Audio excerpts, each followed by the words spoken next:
Chapter 244. Ranner, let me test your recent homework. The Sichuan emperor rubbed his chin and suddenly said. Xiao Ran nodded when he heard this, looking like he was all ears. The ancients wanted to be virtuous to the world. What's next?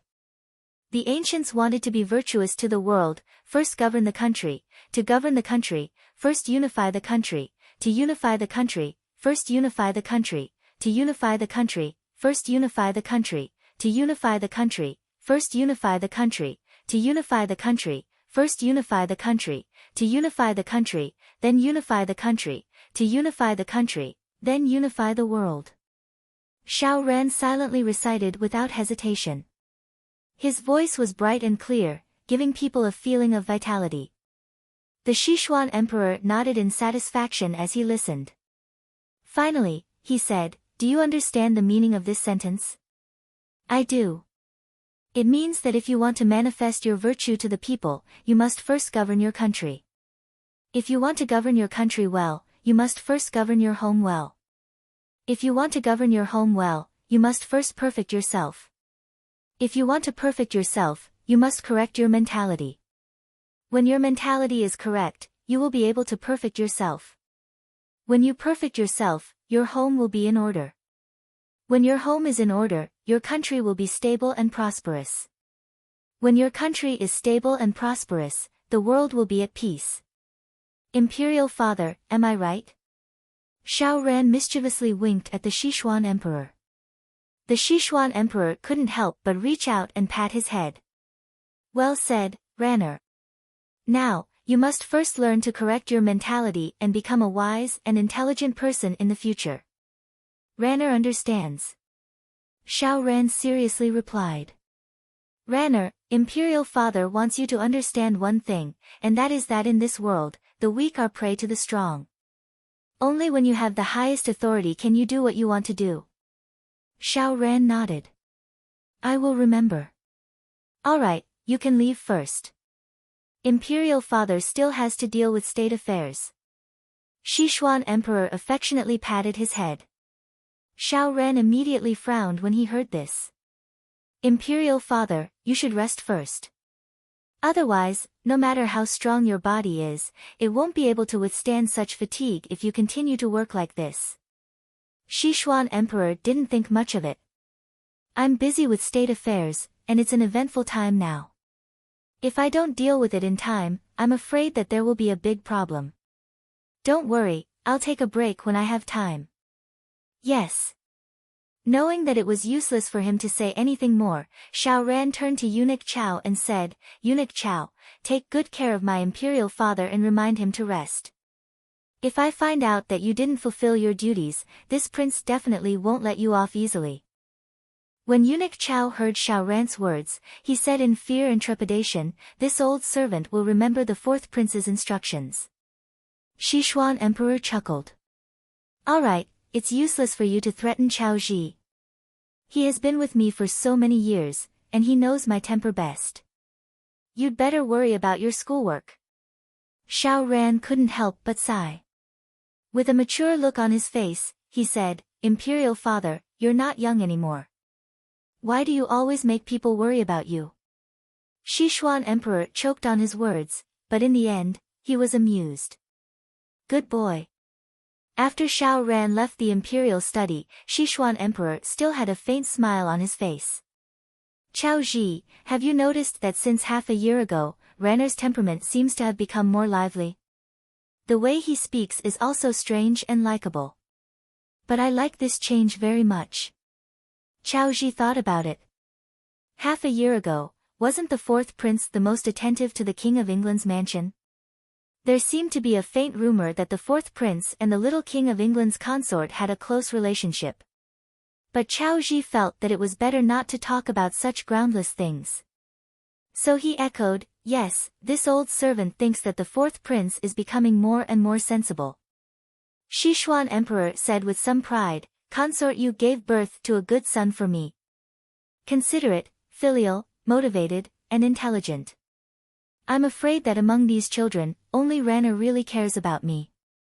Chao Ji nodded, but another peerless person appeared in his mind. 10 years ago, His Royal Highness King Ying also fit these 4 descriptions. Unfortunately, after that fire, he became a man of few words and exiled himself. Xiao Ran went out of the imperial study. The palace made of the Moon Hall, Jade Rabbit, was already waiting at the door. When she saw him come out, she went to greet him. Your Highness, Consort Yu wants you to go to the Moon Hall. Yes. Xiao Ran followed her to the Moon Hall. Xiao Ran entered the Moon Hall. When Consort Yu saw him, she immediately ordered the palace maid to bring out the carefully brewed soup. Mother, don't make me drink this every time I comes. I'm almost tired of drinking it. Although Xiao Ran said this, he still drank the soup obediently. Consort Yu glanced at him. Now that you are growing, it's good to nourish yourself more. Xiao Ran smiled but did not say anything. Did you go to the imperial study to see your father today? A stove was lit in the hall, dispelling the cold of winter. Consort Yu lazily leaned against the back of the chair, seemingly uninterested in asking. Xiao Ran nodded, then told her about what happened in the imperial study. He only hid the fact that he was going to find his eldest brother. Consort Yu straightened her body slightly, her face full of pride. You have to study hard, don't let down your father's expectations. I know. Xiao Ran nodded. Speaking to hear, Imperial concubine Moon beckoned to him. Xiao Ran obediently walked over. Imperial concubine mother, what is it? Consort Yu looked into his eyes. Her eyes, which were usually as gentle as water, were now like a mirror, reflecting his appearance, but no emotions could be seen. Xiao Ran was a bit unnatural. Mother, is there something you want to say to I? Ranner, it's been half a year. Are you still thinking about that girl from the Chu family? Consort Yu narrowed her eyes as she looked at him. Xiao Su flatly denied, Mother, you're thinking too much. But that knowing gaze made it impossible for him to hide. Xiao Ran unnaturally lowered his head. Consort Yu's eyes flashed with a trace of coldness, but she still had a beautiful smile on her face. No one knows a son better than a mother. You came from my stomach, how could mother not know what you're thinking? A trace of bitterness appeared on Xiao Ran's face. Mother, I really can't let go of Qing Yan. After receiving confirmation, Consort Yu's expression became a bit ugly, but Xiao Su didn't notice because he had his head lowered. However, Consort Yu's mind changed. She felt that this was actually an opportunity, and a mysterious smile appeared on her face. Ranner, you've already grown up. Mother doesn't want to restrict you too much, but there is a principle that you need to understand. If you want to obtain something that doesn't belong to you, then you need to have enough ability. You need to stand higher than others and control more than others. Only by becoming a person of power that others fear can you protect the people you want to protect. Xiao Su didn't quite understand. I need to have power and status that others can't reach. That's right. That's why you need to work hard towards that goal. Xiao Ran nodded solemnly. Alright, for Qing Yan, he would work hard to fight for it. As Imperial concubine Moon saw this, she revealed a triumphant smile. This son of hers was good at everything, but he didn't have the heart for power. It didn't matter. If he didn't have it, then she would be the one to instill it. She didn't believe that she wouldn't be able to change his mind over time. Her life's wish was to raise a generation's ruler. Thus, in the following days, under Consort Yu's unwitting indoctrination, Xiao Ran slowly grew from an honest and kind youth to a person who was obsessed with power. Of course, this was a story for another time. Chapter 245. This month, to Chu Qing Yan, could be said to have passed like a century. However, when she looked back, she felt that time had passed in a hurry. Everything she had experienced was still vivid in her mind. Their group left Yangxia County and entered Ji County. Coincidentally, they ran into the son of the Ji County magistrate who was bullying people on the street. Big Ice Cube captured him, and the group went to the county yamen for a lesson. Along the way, they flipped through Ji County's recent political achievements to look at. They found many cases where officials were heartless. That day, the Ji County magistrate was suspended from his post for investigation. They stayed in Ji County for 2 days. The Jingdo imperial envoy from Pingyang City came overnight to take over the investigation of the Ji County magistrate. After leaving Ji County, it was Jizhe County. The Jizhe County magistrate was said to be a diligent and honest official who loved the people. However, there was a notorious bully in the county. Rumor had it that this bully had people in Jingdo. Normally, he acted tyrannically. Even the Jizhe County magistrate could not do anything about him. Every time he passed it on to a higher official, it would be suppressed for various reasons. Over time, the county magistrate could only turn a blind eye to him. Once they arrived at Jizhe County, Xiao Su directly revealed his identity to the Jizhe County magistrate. He organized all of the cases that the bully had committed. He then wrote a letter to the Jingdo imperial envoy. In less than 2 days, the bully was arrested and brought to justice. Even the official he claimed to have people in Jingdo was traced back to the vine and found a wrongful case. Once again, it implicated 3 or 4 court officials. The group of people left Jizhe and entered Liuxiang City. It was a city rich in flowers. While they were still outside the city, they could already smell the fragrance. This place was also the main source of spices for the palace. However, Chu Qingyan found that the difference between the rich and poor in the city, which should have been rich because of the supply of spices, was very clear. Liuxiang City had a family of spices, the Lu family. They mainly provided all kinds of expensive spices to the harem. However, the source of these spices were all purchased cheaply from the surrounding farmers. Then, they processed the spices and sent them into the palace. Their usual way of squeezing is to make the poor poorer and them richer. However, the supply of spices to the palace was not fixed. It needed to be selected every year. Only the person who won first place was qualified to supply the palace. After all, the people who used the spices were the most distinguished people in Sichuan, such as the empress, imperial concubines, and princesses. So every year, the palace eunuchs in charge of purchasing would come down to Liuxiang City to judge. But no matter how the competition went, the Lu family would always come out on top.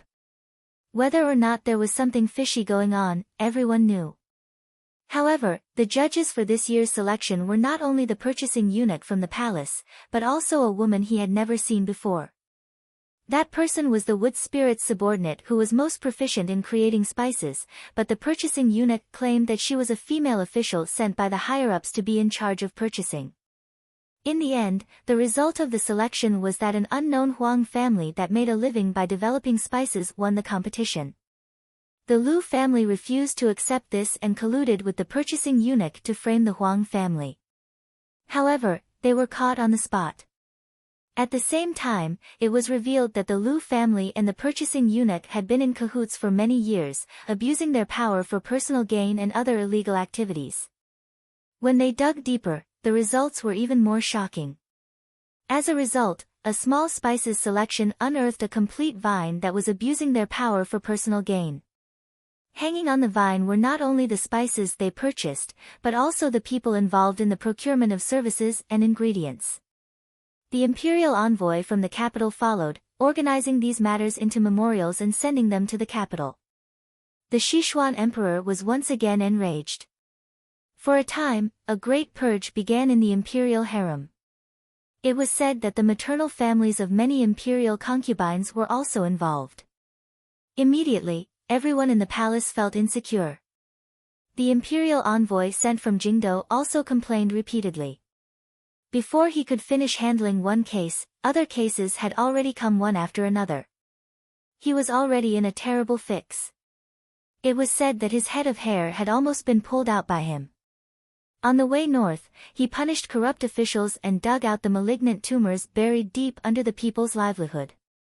On this road, it was not very smooth. Chu Qingyan sat in the courtyard and looked at the brightly lit room. A faint trace of worry floated onto her face. Just now, Hua Ling had brought in a new letter. She knew that in the coming city, there would be another open and covert struggle. Tonight, Big Ice Cube would be busy until late at night again. In this month, she had seen what it meant to work day and night. In order to deal with these eunuchs in one strike, Big Ice Cube had put in a lot of effort and sweat. Even she, as a bystander, couldn't help but feel tired for him. However, she could not speak out to dissuade him because Big Ice Cube was doing things for the people. These officials involved were truly too daring. They used all kinds of methods, sometimes even making one's hair stand up in anger. When the shocking truth hidden under the beautiful outer clothing was dug out, she couldn't help but be shocked. She wanted to fiercely beat these sinners and obtain justice for the people who had died unjustly and had been bullied. Big Ice Cube said that if he could be a bit faster, he could save the people from the abyss of suffering. Because he felt that he wasn't fast enough. But in the eyes of outsiders, for 2 months in a row, using thunder-like methods, iron-like blood, and unexpectedly digging out the worms hidden in the 100-year-old foundation, this was simply the largest purge of corrupt officials in the history of Sichuan. At the same time, it was the fastest and most thorough action against corruption. The officials were in a nightmare, the entire country was shocked, and the people were celebrating. But when Chu Qingyan looked at the hero that the people were praising, there was a layer of water in her eyes. Big Ice Cube, in these days, he had become thinner and thinner. Those eyes that were as bright as stars were like the coldest night in winter, deep without a bottom. No one knew what he was thinking right now. Being so focused on doing things, forgetting to eat and sleep, she was worried that there would be a day when Big Ice Cube's body would collapse. She did not understand why Big Ice Cube was in such a rush. He was in such a rush to finish these things when there was clearly a lot of time. She tightly hugged her arms. She suddenly felt that the night was becoming colder and colder. She was about to turn around when she heard footsteps behind her. Looking up, she saw that it was Ethereal. Ethereal was holding a bowl of steaming medicinal soup in his hand. He walked in front of Chu Qingyan and said in a serious tone, "Little Gongzi, this is the medicine for Master's internal injuries." Chu Qingyan was a little surprised. Doesn't His Highness's internal injuries no longer need to take medicine and can be slowly recuperated? Ethereal shook his head. Originally, according to the previous medicine, Master could have recovered by this month. But because Master was so busy with state affairs and neglected to eat and sleep, his internal injuries have relapsed. In recent days, his breathing has become unstable, so this subordinate immediately went to brew the medicine. Chu Qingyan's heart clenched. Then after drinking this medicine, will His Highness recover? As long as His Highness cooperates and is not so tired, and has a reasonable rest, he will recover in half a month. Ethereal replied after careful consideration. But both of them knew that this was impossible. Chapter 246. Ethereal, is there no other way? Chu Qingyan's eyes were filled with worry. She was afraid that if this continued, the Big Ice Cube would really fall sick. Ethereal shook his head. If there was, this subordinate would have already done it. Then this subordinate wouldn't be in such a terrible situation. Chu Qingyan stomped her feet anxiously. After pacing around twice, she suddenly thought of something and turned to Ethereal with a sly smile. I have an idea. I just need something, but I know you have it. Ethereal was confused. Soon, Chu Qingyan took the medicine from his hands and made a scissors gesture at him. Then she walked into the Big Ice Cube's room. When Hualing saw her come in and the medicine in her hands, he understood and left with the staff in the room. Ever since they left Yangxie County, the Big Ice Cube had several staff members by his side. It was said that these people were the brains behind the scenes who had fought with him on the battlefield. Because the Big Ice Cube needed them, they rushed over. Chu Qingyan had always admired them, but these people didn't like her very much. Only she and Xiao Su were left in the room.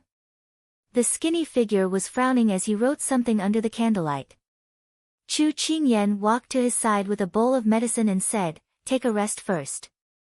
Kong Ling said that your injuries have relapsed, so she brewed some medicine for you. Drink it while it's hot. Put it aside for now. Xiao Su said without looking up. Chu Qingyan knew that if he really put it aside, who knew when he would remember to drink the medicine. Thus, she took his pen and put the medicine bowl in front of him.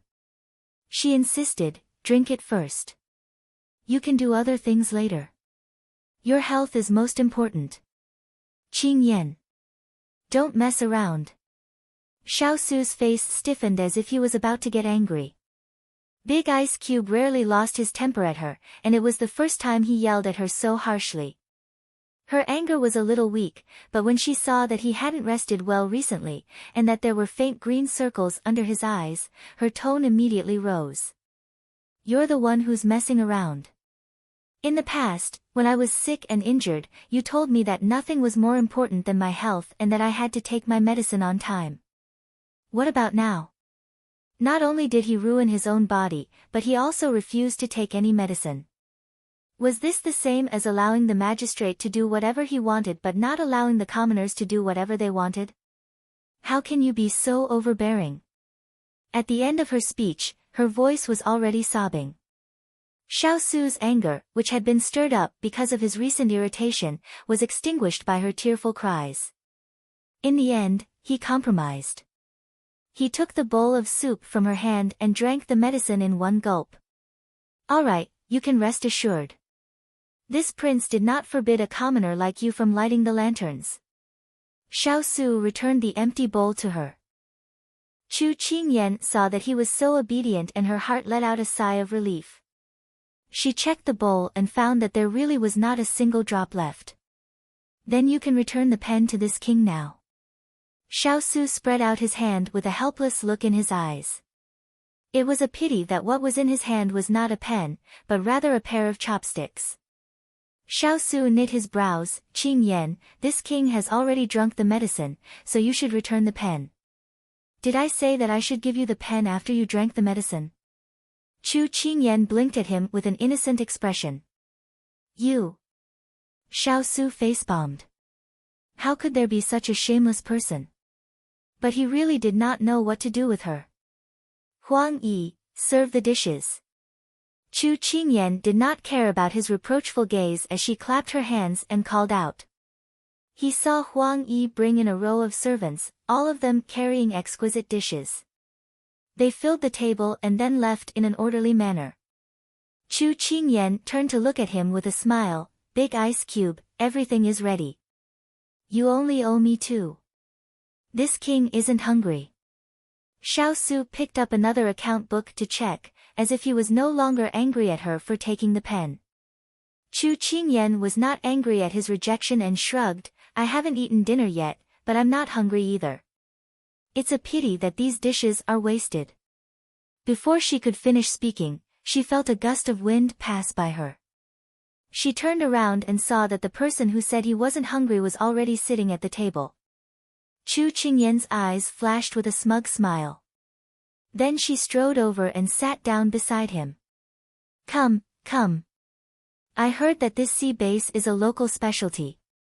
You can't eat such delicious fish anywhere else. Big Ice Cube, come and try it. Chu Qingyan picked up a large piece of fish and placed it in his bowl. Then Chu Qingyan did the same thing, picking up all the dishes on the table.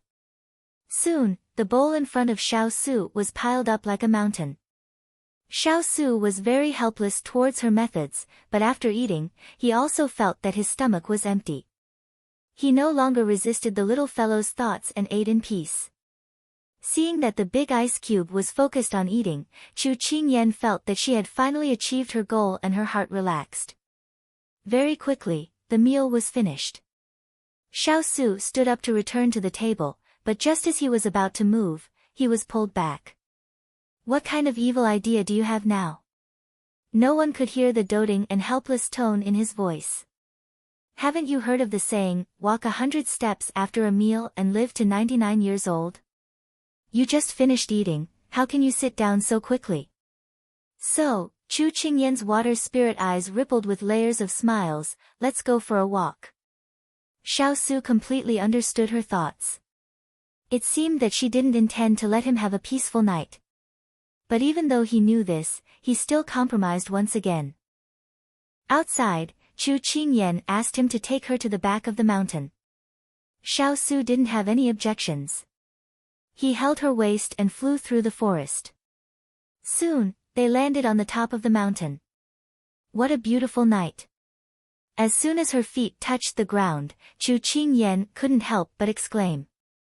Although it was already winter and there were almost no traces of stars, the night sky didn't dim because of this. The crescent moon was bright and exceptionally silver. The whole world was covered in a layer of white gauze. The emotions that had been shrouding her heart were temporarily ignored because of the vastness of the world and the enchanting moonlight. Big ice block, it's not that this world doesn't have beautiful scenery, but we lack the eyes to discover beauty. Chu Qingyan turned around and said seriously. Xiao Su rubbed her head. He knew what she wanted to express. She didn't want him to bury his head in work all day. But little fellow, you don't understand. There are too many things in this world that are beyond one's control. Chu Qingyan pulled him to find a place to sit down. Big ice block, let's look at the night sky. In a closed space, we often feel depressed. But when we come out and blend into the world, we can find that the restricted thoughts are like the ren and du meridians are opened. You have a lot of fallacies. But listening to it, it was impossible to refute. Big ice block, how about I sing you a song? Chu Qingyan asked him on a whim. Xiao Su glanced at her. He knew that even if he refused, she would still sing. Up to you. Then lie down. Chu Qingyan pushed him to lie down on the grass. Xiao Su had no choice but to follow her.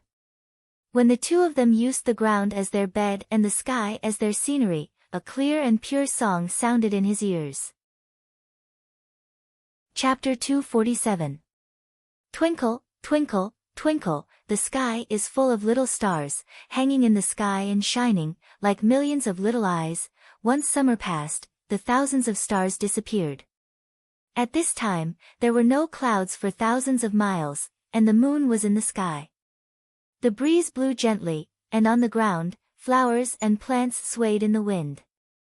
Although the night on the mountain was very cold, he didn't know why. When he heard the little fellow's song, he seemed to feel that the sky was really full of little eyes, and his mind suddenly went blank. What song is this? Xiao Su softened his voice and asked after she finished singing. It's called Little Star. Chu Qingyan suddenly thought of something, and took out a shining white thing from her lapel. Then, she held it up and smiled to the person beside her. Although there are no stars tonight, there is a star in my hand now. This is what you gave me, so I invite you to look at the stars together. Xiao Su shifted his gaze to the fluorite in her hand. It was the birthday gift he gave to the little fellow. At this time, it was blooming with soft light in her hand, as if she was holding a real star in her hand. You're presenting Buddha with borrowed flowers. Xiao Su retracted his gaze. He faintly felt that his eyelids were a little heavy, but he still forced them open, trying to wake up his groggy head. Chu Qingyan grinned at him. Anyway, you've already given this flower to me, so the ownership is mine. I have the right to possess, use, benefit, and dispose of it. And what kind of Buddha do you want to be? Maitreya Buddha. Victorious fighting Buddha. Envoy of the cleansing altar. He had always allowed a certain someone's blabbermouth to continue. But after she said a series of words, he felt that his head was even heavier, and his eyelids were about to close. But the person beside his ear suddenly fell into a monologue. But the Maitreya Buddha is always smiling, and you always have a straight face, which doesn't match you at all. Envoy of the cleansing altar is a foodie, and it's more appropriate to describe the retired emperor. The victorious fighting Buddha is a little similar to you, punishing evil and promoting good, and not showing mercy to bad people. He loves the people like his own children, and your martial arts are excellent, and you're wise and can distinguish right from wrong. It's a pity, he's lively and active, but you're always dull. You're obviously a good young man of 20 years old, okay? Xiao Su felt that this little girl was becoming bolder and bolder. He wanted to raise his hand and give her a chestnut, but he was already powerless. Even his thoughts were slowly dispersing. Finally, he fell into the endless darkness. His ear was still the little fellow's nagging, but it was like a lullaby that made him close his eyes peacefully. Forget it, I won't talk about you, or you'll say that I'm impolite again. Chu Qingyan heard no sound in her ear, and thought that the big ice cube was ignoring her again, so she had to give up. But she quickly pulled herself together. Big ice cube, I'll sing you another song, you. Just as she turned her head, her smile stopped at her lips. Chu Qingyan breathed a sigh of relief. The big ice cube finally fell asleep. Tonight, she found ethereal to get a packet of enchensen. She wanted to add all of it to the medicinal soup, but she was worried that the big ice cube would be suspicious, so she added a little to the medicine, some to the food, and her clothes. Ethereal said that the medicine was long-lasting, but it didn't take effect quickly. So in order to avoid the big ice cube's suspicion, she kidnapped him to admire the night sky.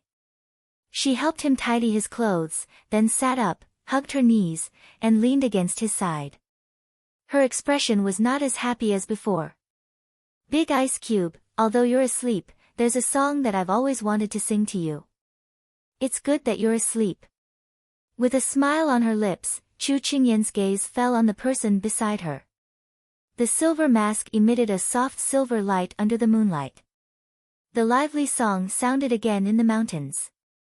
Crying in the crowd, you just want to turn into a transparent color, you'll never do it again, dreams hurt or moved, you've already decided, you bear it quietly, tightly clenching yesterday in your fist. And the sweeter the memory, the more hurtful it is, the more it leaves in your palm, densely packed deep and shallow cuts. Since you were young, you have never experienced what kinship is. Perhaps before Xiao Ran was born, Sichuan Emperor still cared about you. But with the birth of Xiao Ran, your status was replaced. In other words, Xiao Ran got the fatherly love you never had. You're not really happy, your smile is just the protective color you wear, you decide not to hate, you also decide not to love, put your soul locked in a shell that is forever locked, the world laughs, so you laugh with the group, when survival is the rule it's not your choice, so you hold back your tears, fluttering and stumbling along. But for so many years, you never gave up your desire for kinship. You resigned yourself to adversity. You worked hard for opportunities to let everyone see your efforts. You were not a prince with a noble status but nothing. But what was the result? Empress Liang pressured you step by step, Sichuan Emperor mercilessly used you. Every misunderstanding, every injustice, you silently bore it all by yourself. It has been the same for 20 years. But no matter how strong a person is, no matter how patient a person is, there will come a day when he will not have the strength to move forward. When he was punished to kneel in the rain all night, what he waited for was not the truth, but the bell was imprisoned. When he walked out of the prison and entered the palace, there was no comfort, but a new mission. When he said goodbye before he left, he closed the door and did not see him. The mountain that had always stood tall as if no one could easily push it down was finally crushed by the last straw. You're not really happy, your injury never refuses, it completely heals, I stand on your left side, but it's like we're separated by the Milky Way, could it be that you really hold regrets, until you're old? If it were anyone else, they would have long been tortured to the point of collapse. But you just choose to swallow this bitterness alone and continue to move forward with the mission. Big Ice Cube, how can you do this? You've always been thinking about others, but you don't care about yourself. Your heart is clearly so warm and tender, but others slander you for being hard-hearted, cold-blooded, ruthless, and ruthless. You clearly deserve more praise and praise, but all you get is abuse and slander. You've already walked so hard on this road. Why do those people still want to force you to a dead end and squeeze out your last bit of energy? You deserve true happiness, you should take off your clothes, the protective color you're wearing, why did you lose it, you're still being punished, can you just let the sadness go, it's all over now, start living again. Big Ice Cube, I hope that one day, you can live for yourself. You can really live a light life with nothing to do. You won't be bound by those so-called responsibilities, the so-called things you should do, and the so-called things you have to do. A string of tears flowed out of her big smart eyes. Big Ice Cube, how can you not make people feel sorry for you? Chu Qingyan couldn't help but reach out and hug him, sobbing. Big Ice Cube, I know, I understand. I want you to be happy. Chapter 248. Chu Qingyan quietly leaned on Xiao Su's shoulder. His shoulder didn't look broad, but it made people feel very at ease. Big Ice Cube, go to sleep. Have a good sleep, and you will have the energy to do things tomorrow. She pursed her lips and closed her eyes. The cold wind wantonly brushed the black hair beside her ears. The world was very quiet, so quiet that they seemed to hear each other's breathing. How she hoped that at this moment, she could keep it for a lifetime, and not be disturbed by the rising and setting of the sun. However, this scene could only be kept in her memory. After a moment, she straightened up. The softness and pity in her eyes had been replaced by firmness and solemnity. She turned her head to look at the dark place. Come out. Under the shadow of the tree, a figure walked out. It was Turan. Little princess, has master fallen asleep? Turan slowly approached. Yes, you take his highness back first. She stood up and ordered him. What about little princess? Turan carried the person on his back and turned his head to ask with some doubts. The night view here is very beautiful. I want to stay a little longer. Don't worry, I have already informed Jean Xian. He should be here soon. Chu Qingyan smiled at him. Turan nodded. Stepping on the cold moon and cool wind, he quickly went back the way he came. The late winter weather in this place was the most peculiar of the 4 seasons. Because it had winter nights, spring mornings, summer noon, and autumn evening. You could experience the 4 seasons in one day. And this was the coldest time. When Higashio Motetsu walked to the hillside, he saw the little fellow sitting on a tree branch with her arms crossed. Her feet were hanging down, and one was swaying back and forth. From his point of view, there was a crescent moon outlined behind her. The light gathered in the corner of her eyes touched the moonlight and was instantly lit up. It was so dazzling that people didn't dare to look directly at it. You are here. Chu Qingyan lowered her head and saw the person in the moonlight. There was no surprise in her tone. You blew the bamboo whistle, what business do you have with this young master? Just now, when he heard the bamboo whistle, he immediately rushed over, thinking that the little lass had encountered something. But when he saw that she was safe and sound, his heart was at ease and he returned to his usual carefree self. Chu Qingyan glanced at him. Her tone was no longer as cheerful as before. Dongting, do you still remember the analysis you gave me about the current situation in Sichuan? Oh, you're talking about that? I'm just saying it casually. Just listen to your heart. Dongting Wangyue leaped up and sat beside her, saying casually. However, as soon as he finished speaking, he felt that something was amiss. He raised his brows and looked at her. You wouldn't have woken this young master up from his sleep so late at night just to make this young master analyze that boring court situation with you, right? No, this young master isn't that bored. Chu Qingyan ignored his protest and continued speaking. I've always suspected that the Sichuan emperor sending my lord to the Fuli mountain range was only one of the missions.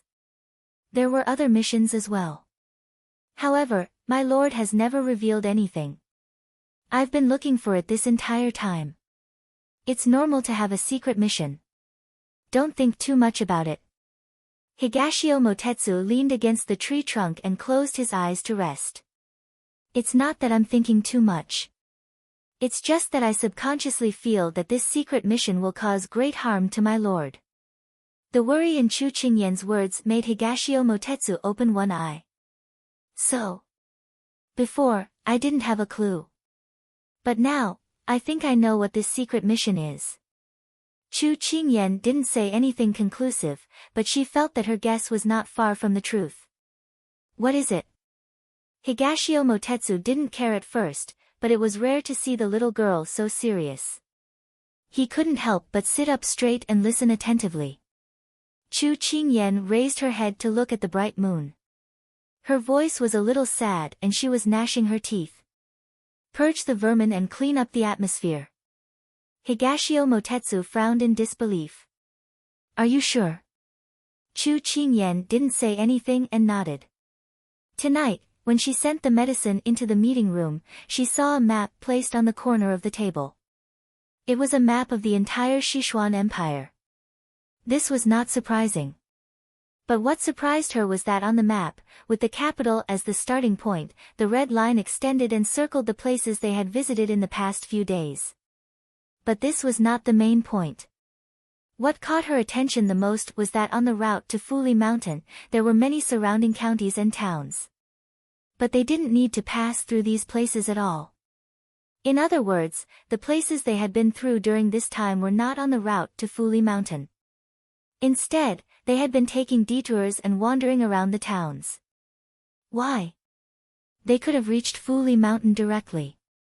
Why did they have to take so many detours and dig out so many corrupt officials? In fact, it was not on the way at all. She suddenly had a bold guess. The reason Big Ice Cube was so bold and decisive in his actions, acting so decisively and swiftly to punish the officials of Xixian, was actually because there was someone behind him directing him. Furthermore, every time a case was solved, the court could quickly take over. Did that mean that Jingdo had long been prepared? In the whole world, only the Sichuan emperor had such great power and could order the Big Ice Cube. So, the secret mission was to punish evil and eliminate the traitors. If it was really as she thought, then everything that had happened along the way could be explained. But this secret mission gave her an illusion of suffocation. This young master thinks that you may have guessed correctly. Higashio Motetsu stroked his chin and nodded. Then he praised, "Little girl, you are quite smart." Chu Qingyan did not feel that this praise was anything to be happy about. Her mood was unusually heavy now. Because if she guessed correctly, what awaited them was probably a mountain of knives and a sea of fire. In the past 2 months, which one of those caught was not a big maggot? But if they could become a maggot, how could they not have some power? How could they not have some ability? The Big Ice Cube was too ruthless. When they recovered, they would do their best to take revenge and kill. No wonder the Big Ice Cube said that there was not enough time and that it would be too late. Everything made sense now. Punishing evil and eliminating evil was a matter of course. But the person who stood out would become the target of public criticism. A centipede died but did not fall down. When those people came to take revenge, they would not rest until they were dead. One batch after another, it was simply too much to deal with.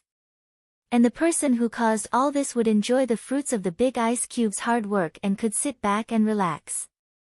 Only the Big Ice Cube would have to bear the evil intentions from all sides. A trace of hatred flashed in her eyes. For the first time in her life, she hated someone so much. Even a vicious tiger will not eat its cubs. But I saw an incomparably cruel and heartless father. No, he is not worthy of being a father at all. Chapter 249. Faced with the little girl's sudden resentment, Higashio Motetsu gave a sigh. This is a matter between father and son, what can you do about it? Hearing this, Chu Qingyan was silent. Her hands were tightly clenched on her knees. Higashio Motetsu was right, she couldn't interfere in the matter between the two of them. Actually, the reason why she was so angry was mostly because she was blaming herself. She didn't have anything, she didn't have any ability to help Big Ice block at all, so she was mostly complaining about herself. The little girl suddenly became silent and Higashio Motetsu began to reflect on whether he had said the wrong thing. When his eyes fell on her, he could feel a strong sense of loneliness around her. Higashio Motetsu didn't like this feeling. The little girl should be happy and cheerful, being sad and sentimental was not suitable for her. Just as he was thinking about how to enlighten her, the branches suddenly shook and he was already under the tree. Dong Ting, it's too late, I have to go back. Chu Qingyan looked up at him. The sense of loneliness around her seemed to be an illusion.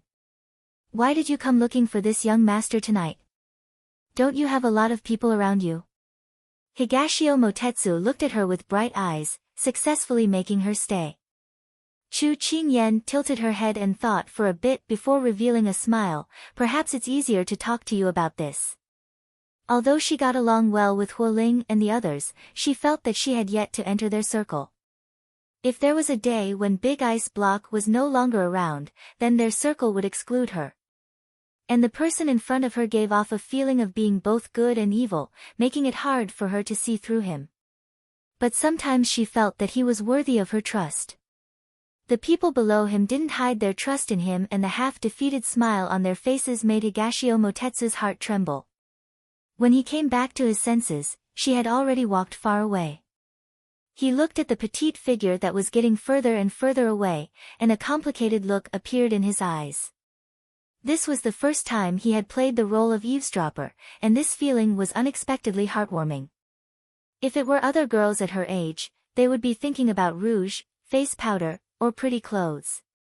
At such a young age, she had a meticulous mind. What she thought of was the overall situation that even an adult could not compare to. He suddenly felt pity for her, but his plan could not be changed. He had not obtained that item yet. Therefore, he didn't tell the little girl that they would encounter Xiao Su's enemies in at least half a month. This was the information he had received. However, due to their different standpoints, he could not tell her. Higashio Motetsu raised his head to look at the crescent moon that was covered by clouds. His eyes also seemed to be covered by layers of mist.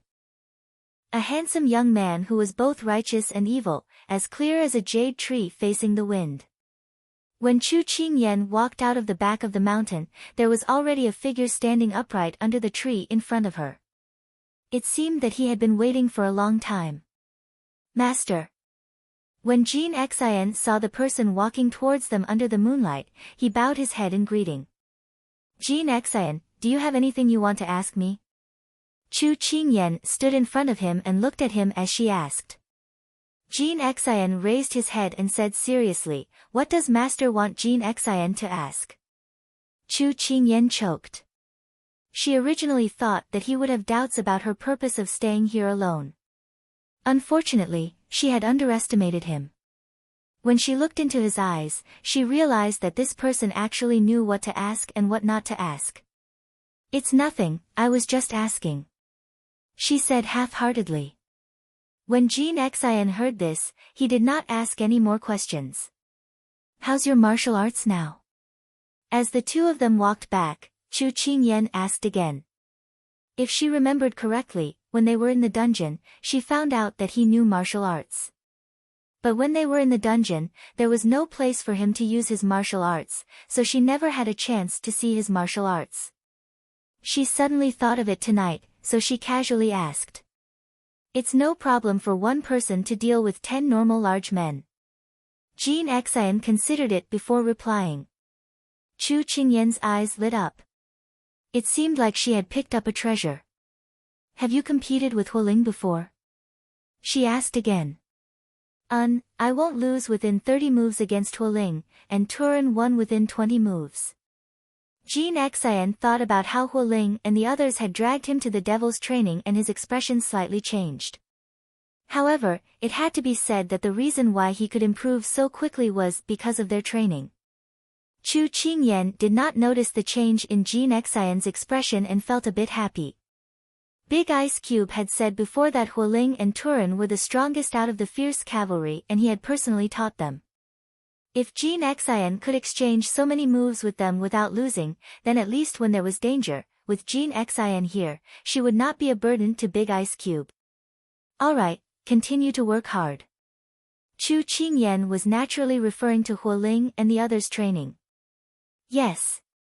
Jin Xian replied with some difficulty. It seemed like he would have to slowly walk down this long road. Very soon, Chu Qingyan and Jin Xian returned to the courtyard. This was the other courtyard of the local magistrate. When the magistrate knew of their arrival, he had already prepared a place for them to stay.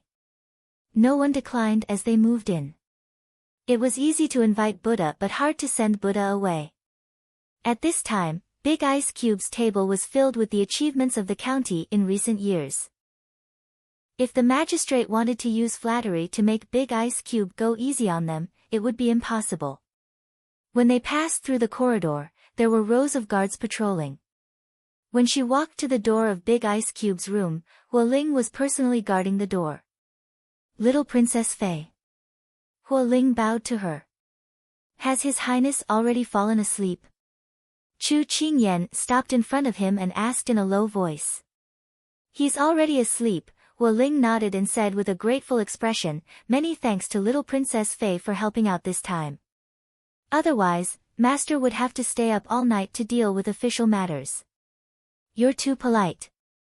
I also can't stand watching His Highness' actions in the past few days.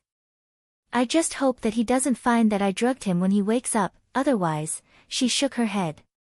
There was no need to think about the consequences, it would be very tragic. Hualing was amused by her, little Princess Fei, it's late, you should go back and rest. Master has subordinates here, nothing will happen. She wanted to go in and take a look at Big Ice Cube, but after thinking about it, she gave up. He had taken so long to fall down after using so much medicine. If she went in and woke him up, it wouldn't be worth it. Chu Qingyan was about to turn and leave, but then she thought of something. She stopped and turned around to ask him, Hualing, has anything strange happened recently? Or have there been any movements on the way here? Her question was very vague, but Hualing understood as soon as he heard it. He shook his head, everything is normal, nothing has happened. Hearing this, Chu Qingyan was still a bit worried, you should increase your vigilance. This subordinate understands. Little Princess Fei, don't worry. Hualing seriously replied. Chu Qingyan nodded and left. She hoped that this wasn't the calm before the storm. Chapter 250. After Chu Qingyan left, Hualing increased his vigilance. He looked around and patrolled as usual. At this time, a subordinate hurriedly came in. Sir Hualing, Sir Water Spirit just sent a letter saying that there are strange movements in the capital. A large group of people is leaving the city and it's very likely that they're heading in our direction. Hualing frowned, I understand. When Master wakes up tomorrow, I will report this matter. Yes. The subordinate retreated. Hualing suddenly remembered what the little princess had suddenly asked and his heart was filled with worry. Master's recent actions had offended too many people's interests. These people would make a move sooner or later. The night was dark and it was destined to be a restless night. Inside the moon hall, Consort Yu was sitting in a chair with a letter in her hand. After reading it, her entire person was glowing. Master, did something good happen? Mama Rong was holding a lamp as she walked over. When she saw the deep smile on her master's face, she couldn't help asking with a smile.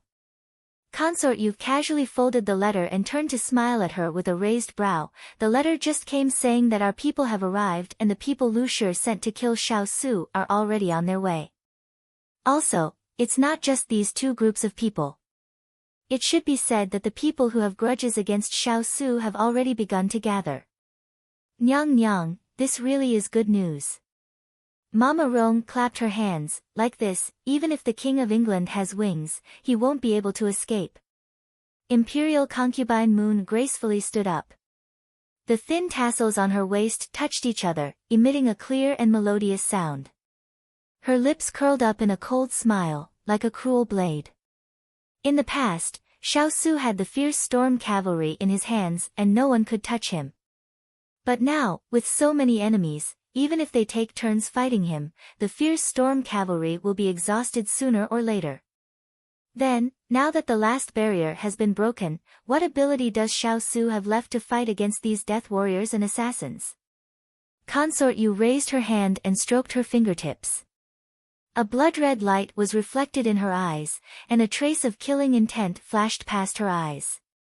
Then this old servant will congratulate your highness in advance for pulling out the thorn in your side and having no more worries. Nanny Rong congratulated her with a smile. Consort, you smiled. She didn't say anything, but the murderous intent in her eyes grew stronger. Xiao Su, this consort will await the day of your death in the capital. When that time came, she wanted to see what kind of face Empress Liang, who had been unyielding for decades, would have to compete with her for the position of the Eastern Palace. Deep winter, bitter cold, austere. Xiao Su woke up and found himself lying on the bed.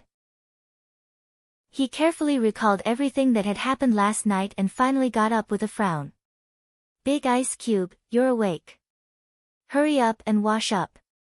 I made you a nutritious breakfast this morning. A clear voice sounded in his room. He didn't need to guess to know who it was. When he sat down at the dining table, before Xiao Su could mention what had happened last night, someone had already spoken up. Big Ice Cube, you fell asleep halfway through enjoying the scenery with me last night. It looks like you've really been too tired these days. In the future, please don't destroy your body like this. What was the meaning of preemptive strike? It meant that she had taken the initiative to bring up the matter and resolve the other party's doubts. That way, the other party wouldn't bring it up again. Even if they had some suspicions, they wouldn't pursue the matter. Xiao Su turned to look at her, his eyes unfathomable. Chu Qingyan's smiling eyes suddenly froze. She seemed to feel guilty and immediately changed the topic. Come, this is soy milk. I had someone bring over some graphite. Even though it's not as finely ground as ours, it's still pretty good. Xiao Su withdrew his gaze. Even though he felt that there was something fishy about what had happened last night, he didn't have any evidence to prove that it had anything to do with the little fellow. Moreover, after a long sleep, he was indeed much more energetic, so he didn't argue with her about this matter. In front of him was a bowl of cream-colored sticky soup. It was the soy milk that the little fellow had mentioned. It sounded like something new. Also, here are some mixed grain steamed buns, meat buns, and deep-fried dough sticks. Chu Qingyan pushed the things in front of him and said with a face full of treasures, this is what I learned to make from Huang Yi. Quickly try my cooking. What do you think? Xiao Su picked up a steamed bun and took a bite.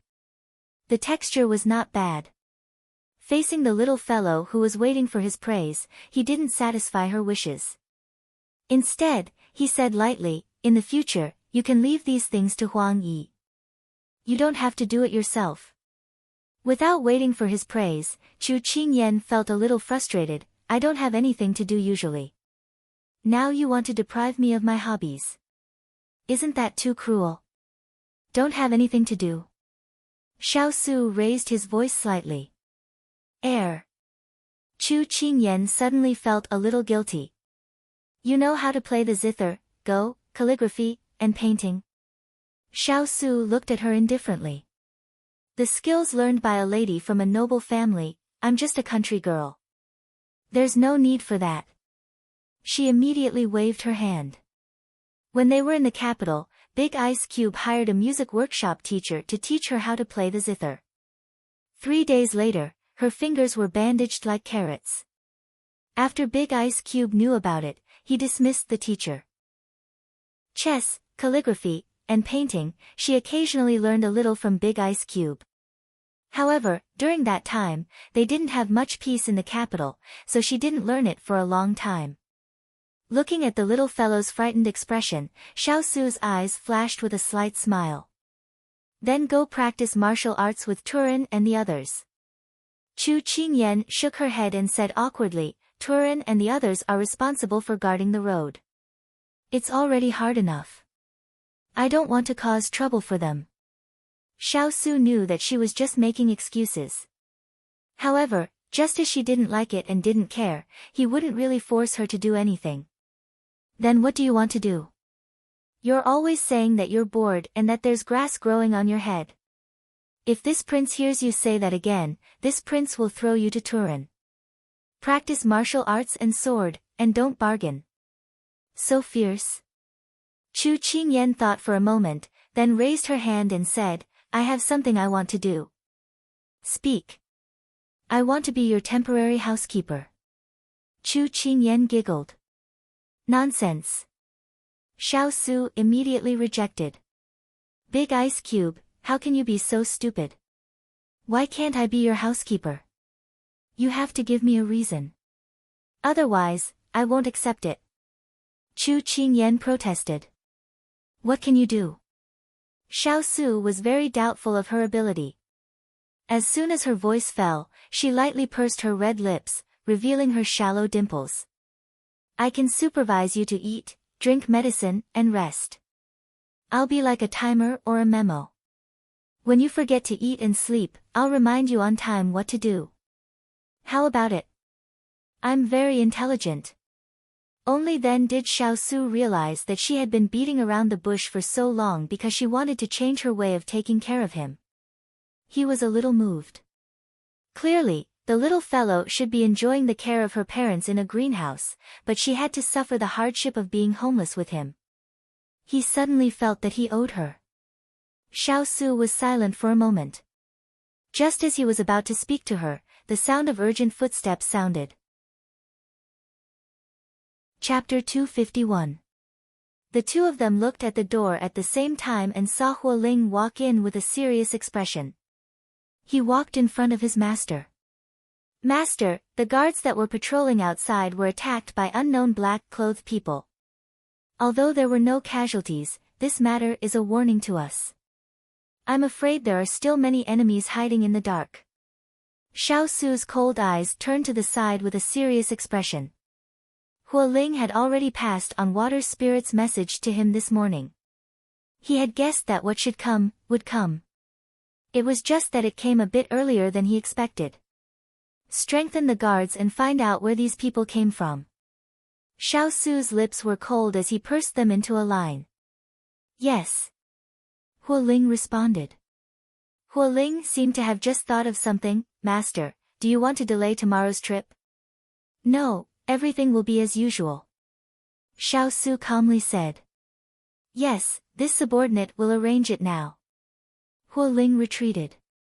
As soon as Hualing left, Turan came in. Chu Qingyan watched as Big Ice Block left the dining table and moved to the desk. Her eyes fell on the breakfast that had not been touched and she gave a soft sigh. She wanted to delay Big Ice Block and watch him finish his breakfast before letting him continue to deal with the matter. But she knew that she couldn't. The matter was urgent now and Big Ice Block had to quickly deal with it. Otherwise, the enemies hidden in the dark would suddenly appear and give them a head-on blow. If she had not guessed this mysterious task, she would not have cared about this little assassination. But now, she knew that this was just the beginning. This was the first step of the enemy's investigation. They wanted to know how many people they had. So she knew why Big Ice Block did not change the plan for tomorrow. If he changed the plan because of this investigation, the other side would know that they did not have enough people and did not dare to move forward. Then what awaited them would be a full-force attack. If they moved out tomorrow, the other side would have some scruples. As long as they had scruples, it would give them a buffer to mobilize their people. She silently drank her soy milk as Big Ice Block and Turan discussed how to deal with the county magistrate. Embezzling public funds, embezzling disaster relief funds, the people involved. Chu Qingyan held the bowl with both hands and was in a daze for a while. The soy milk in her hands was already cold. It touched her fingertips and was a bit cold. She did not know why she suddenly felt a faint unease about tomorrow's trip. Night quickly fell, but the courtyard was still brightly lit, as if it was daytime. The guards standing in every corner of the courtyard were as upright as pine trees, protecting the entire courtyard. It was impregnable, and even a fly would not be able to fly in. In the distance, someone stood on the hillside and looked down at the courtyard below. Sir, Xiao Su's departure tomorrow is unchanged. Should we make a move tonight or hold back for now? A black-clothed subordinate stepped forward and asked. The man with the black bamboo hat stared at the courtyard below. After pondering for a moment, he said, Right now, we don't know how many people Xiao Su has with him, so we shouldn't act rashly. This man is a war god, so there must be a lot of people following him. Yes. In another place, there was also a group of people secretly monitoring the courtyard where Chu Qingyan and the others were. Guardian, they are heavily guarded tonight. If we try to assassinate them, it will be very disadvantageous for us. The woman in white palace clothes discussed with the person in front of her. The woman standing in front of the attic was dressed in white. Her face was covered with a white veil. Her waist was smooth and there were bright moons in her ears. Just by looking at her appearance, one would feel that she was very graceful. But when one saw her pair of lifeless eyes, they only felt that she was very gloomy and could not help but tremble. Since we want to know how many people they have, it's very simple. Capture the county magistrate who is in prison and torture him to see if he will confess. But I think he must be very sullen in his heart after being investigated by Xiao Su. I think he will be very willing to cooperate with us. The woman in white smiled coldly and there was a deep murderous intent in her eyes. Guardian, you are wise. I will send people to the prison to rescue him. Go. The Moon Palace sect had not issued a death warrant for many years. Now that they had reappeared in Jianghu, they did not expect to assassinate a prince of a country. The Moon Palace sect, which had deviated from the orthodoxy, was already boiling with passion. They loved to do things that people could not imagine. So the Suicide Squad accepted the mission. Who would have thought that the Suicide Squad of the Moon Palace sect was a group of weak women? No, they were women who looked weak but were actually vicious in their bones. The woman in white took out her long sword and stroked the blade fondly. She looked as if she was treating her partner. She could not wait to let her sword drink blood to quench its thirst. The woman in white put away her sword and turned to go back to her room from the balcony. The women of the Moon Palace sect standing on both sides bowed slightly to see her off. From tomorrow onwards, a bloody battle was about to begin. But in the woods not far from the courtyard, a cloaked person stood facing the wind. The black-cloaked person who had kidnapped the 3 killers of heaven, earth, and human at the first inn had also appeared in this county. How is it? The voice was low, and it was hard to tell whether it was a man or a woman. Master, our men went to investigate just now and found that there are 2 unknown forces stationed around the courtyard where the King of England is staying. They must be targeting the King of England. The black-cloaked subordinate reported the information he had just received. Oh. The voice was drawn out, and he seemed to be surprised. It seems that the King of England has made a lot of enemies. His Majesty has made the right move. The King of England has become a trapped beast. The cloaked person said in a low voice, and it was hard to tell whether he was happy or angry. After a pause, the cloaked person spoke again. Let's wait and see. With these people around, it won't do us any harm. We might even be able to reap the benefits. Master is right. Maybe we can secretly stab them. If the King of England dies because of this, they won't be able to trace it back to us. The black-cloaked subordinate smiled sinisterly. Smart. The cloaked person stood with his hands behind his back. The cold wind made his cloak flutter. It was gloomy and austere. On a crooked tree, a purple figure reclined on a branch. He looked at the dark night sky, and his eyes flashed. No one knew what he was thinking. A figure silently appeared under the tree. Young master, as you expected, there are at least 3 groups of people gathered in the courtyard where Xiao Su is staying tonight. The subordinate, Xuanqi Zimo, said with admiration. When have my predictions ever been wrong? Higashio Motetsu said lazily. By the way, young master, I saw the people from the assassination group. It seems that the palace lord has handed the assassination token to Guardian Zhu. Xuanqi Zimo was a little surprised. After all, the assassination group hadn't appeared in Jianghu for many years. Dongting Wangyu changed her posture and yawned. What's so strange about that? Guardian Zhu has been cultivating in seclusion for the past few years. She just happened to have such a great opportunity to practice as soon as she came out. How could she miss it? It had to be said that Xiao Su was really surrounded by enemies this time. Chapter 252. The next morning. Everyone had already packed their luggage and loaded it into the horse carriages. Chu Qingyan walked out of the room and looked at everyone in an orderly manner. Her uneasy state of mind relaxed a little. Your Highness. Master. Chu Qingyan heard the greetings of the crowd as she looked in the direction of the sound. She saw a tall and slender figure standing on the steps in front of the corridor. From her angle, she could only see his long black hair, his exquisite black robes, and his fair and slender fingers under the black sleeves. His pinkish fingertips glowed under the sunlight, making people unable to look away. Although he was beautiful and charming, she could clearly see that the clothes he was wearing today were different from usual. It seemed to be a little more sharp and clean. In the past, he would at most have a piece of jade hanging on his waist as an ornament. But today, she saw that he was wearing a jet-black sword on his waist.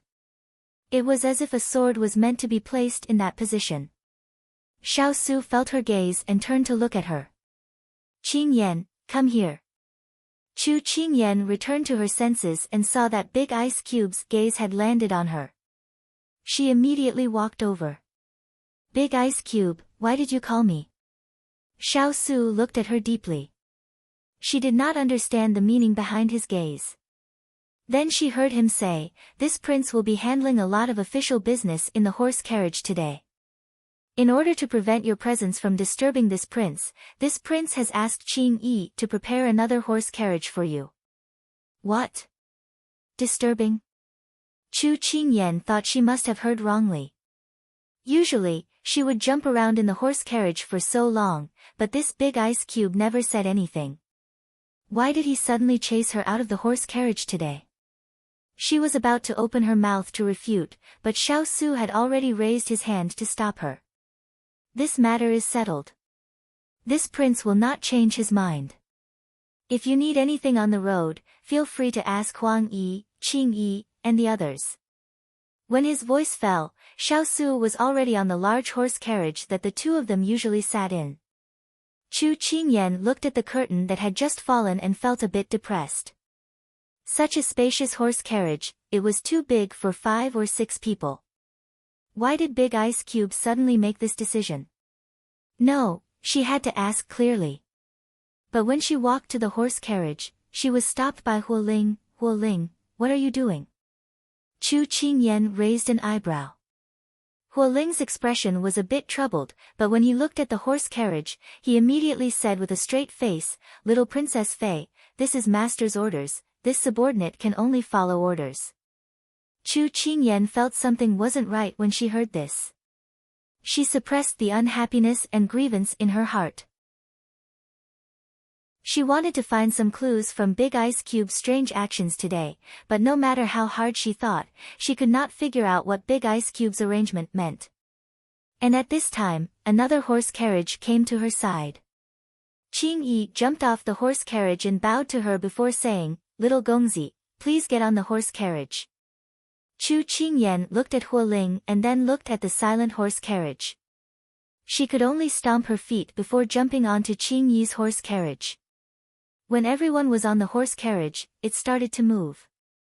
After walking for a while, Chu Qingyan looked at the horse carriage that was just as well decorated as the previous one. She felt something was wrong the more she thought about it. Chu Qingyan pulled open the curtain of the carriage and called Huoling over. Little Gongzi, what orders do you have? Huoling rode over on his horse. I want to see eldest Gongzi. Help me pass on the message. Chu Qingyan said with a smile. Huoling was a bit troubled. Little Gongzi, master is handling official matters right now and has ordered that unrelated people are not allowed to disturb him. Chu Qingyan's eyes narrowed when she heard this. She said angrily, Huoling, look clearly. Is this Gongzi an unrelated person? Huoling coughed when he heard this and realized he had said something wrong. He immediately nodded, Little Gongzi, please wait. This subordinate will pass on the message. Then he slipped away. Even though the atmosphere on the road was a bit strange, when they saw the little princess and Huoling fight, Turin, Ethereal, and the others couldn't help but laugh. However, Hu Ling rolled his eyes at each of them. Chu Qingyan had been quietly waiting in the horse carriage, but after waiting for a long time, Hu Ling did not come back. She felt a bit impatient and asked Mu Ling. Only then did she know that Hu Ling had been punished by Big Ice Cube to scout the road. The reason was that he had done something he knew. Chu Qingyan rubbed her head. What kind of crime was this? But Hu Ling had been punished and no one else was willing to pass on the message for her. Therefore, Chu Qingyan decided to personally ask the person sitting in the horse carriage in front of her. Jin Xin. Chu Qingyan lifted the curtain and called out to the person sitting in the driver's seat. Master, is there something you need? Jin Xin drove the horse carriage very smoothly. It made Chu Qingyan think that he had been a carriage driver before he lost his memories. It was just that he was too young, so she gave up on this idea. Catch up to eldest Gongzi's horse carriage. I have something to say to him. Chu Qingyan ordered. Since the mountain was not coming, then she would go. Jin Xin immediately responded when he heard this. He cracked the whip on the horse's back and the horse's speed suddenly increased. Chu Qingyan finally felt the difference between her own people and outsiders. Jin Xin was one of her people, so he would only listen to her orders. But Hu Ling and the others would only listen to Big Ice Cube. Once something happened between her and Big Ice Cube, they would run the fastest. The horse carriage quickly caught up to the horse carriage in front. Chu Qingyan lifted the curtain and looked at the horse carriage beside her. She said in a pitiful voice, Your Highness, are you angry with me? Did I do something wrong? Xiao Su, who was reading the letter, heard the voice outside. His fingers paused for a moment, but he quickly continued reading. The little fellow would stop after tossing and turning for a while. The best way to deal with her was to ignore her. But the person outside seemed to be persevering. Your Highness, is it because Qingyan put a drug in your medicine and food that you're not willing to pay attention to me? I swear, I only did it once and I won't do it again. So please forgive me, I was wrong. Chu Qingyan turned to test him. She actually did not have much confidence. You've grown wings. You even dare to plot against Ben Wang. Xiao Su did not think that she would confess without being pressed. He was a bit angry and a bit amused. Finally hearing Big Ice Cube's voice, Chu Qingyan was instantly overjoyed. She did not care what kind of attitude he would have after knowing this, it was fine as long as she achieved her goal. I know I was wrong. Let me get on the horse carriage and I'll tell you who my accomplices are. Ethereal, who was watching from the side, suddenly shivered. The little princess Consort was willing to do anything to get on the horse carriage and even sold him out. Turin also felt a layer of cold sweat on his back. As expected, the ancient people said, only women and villains were hard to raise. Chapter 253. When Chu Qingyan finished speaking, she heard a cold voice from inside the carriage. Ben Wang doesn't need to guess to know who your accomplice is. You will be punished to stay in the carriage and reflect on your mistakes. Just as he finished speaking, the carriage passed her carriage. Soon, a group of guards squeezed between the two carriages. No matter how skilled Jin Xin was at driving, he could not pass those guards. Chu Qingyan was left to sulk as she looked at the slowly moving carriage between the guards. She thought that if this was the modern era, this carriage would probably spray exhaust all over her face. What? Reflect on your mistakes, reflect on your mistakes, reflect on your mistakes, it was all an excuse for the Big Ice Cube to not let her get on the carriage. But even though she was angry, she quickly calmed down. She had just been probing, but she hadn't thought that the Big Ice Cube would really not let her get on the carriage as she expected. The Big Ice Cube's actions this morning definitely had a purpose. But what was it? Chu Qingyan pressed her lips together. Ever since she learned of the secret mission, she wanted to stay by his side and not be separated from him. If there was any danger, she was willing to bear it with him. But now, the Big Ice Cube wanted to push her away from him. The big ice cube was like this. He was willing to silently bear everything by himself and never asked for the opinions of the people around him. This was really annoying. "Mistress, do you still want to speak with eldest young master?" Jean Xian's words came into the carriage. "No need, just focus on driving," Chu Qingyan replied. "Yes. Forget it," she would calm down first. When they got off the carriage, she would have a good talk with the big ice cube. She couldn't be separated like this for no reason. In the other carriage, Xiaosu had not read the letter in his hand for a long time. It was still on the page where Chu Qingyan had spoken. After a while, he didn't hear any movement behind him. He knocked on the wall of the carriage and Turan came close to the carriage. "How is Qingyan?" he asked casually. "Little young master has stopped causing trouble." "I think he has stopped." Turan was not surprised. His master still asked about the little princess movements. Fortunately, he had been paying attention. "That's good." His ink-black hair hung down, covering his eyes. No one could see the emotions in his eyes. Was it complicated, was it pain, or was it reluctance? To Chu Qingyan's surprise, Big Ice Cube didn't get off the carriage even when it was lunchtime. Instead, he asked someone to send the food into the carriage. Chu Qingyan sat under the tree and stared at the carriage. If looks could kill, she would have burned the carriage to see what the people inside were doing. But because of this, she felt that Big Ice Cube's behavior was strange. Huo Ling and the others consciously distanced themselves from the young princess consort. Because they were deeply afraid of the person who was fiercely poking at the rice in the bowl and full of resentment. They were afraid that the young princess would not bear to put the fire on their master, but would mercilessly fall on them. Therefore, it was better not to be implicated. Huang Yi replied in front of the carriage, "Little young master didn't eat much today. He ate half a bowl less than usual.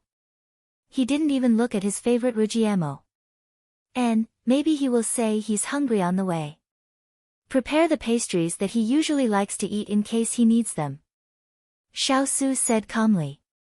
Huang Yi was a bit surprised. Just now, the young princess consort tried to get close to the lord, but the lord had strictly forbidden it. But why did he call her over when the young princess consort wasn't paying attention and ask her about what she ate on the way? She suddenly didn't understand the world of her masters. This servant will remember. The carriage continued on its way. On the way, Chu Qingyan really used all kinds of tricks. She pretended to have a stomachache and not feeling well. Ethereal immediately came over to take her pulse and prescribe medicine. Her little trick was immediately seen through. She pretended to be bored and wanted to get off the carriage to walk around and admire the beautiful scenery on the road. But not long after this idea was conveyed, Mu Ling came over with a bunch of wooden toys, saying that it was her master's order to relieve her boredom. Therefore, when Chu Qingyan stared at the toys in the carriage, she couldn't help but admit that the older the ginger, the spicier it was. Although the big ice cube wasn't old, this skill was enough to throw her several streets away.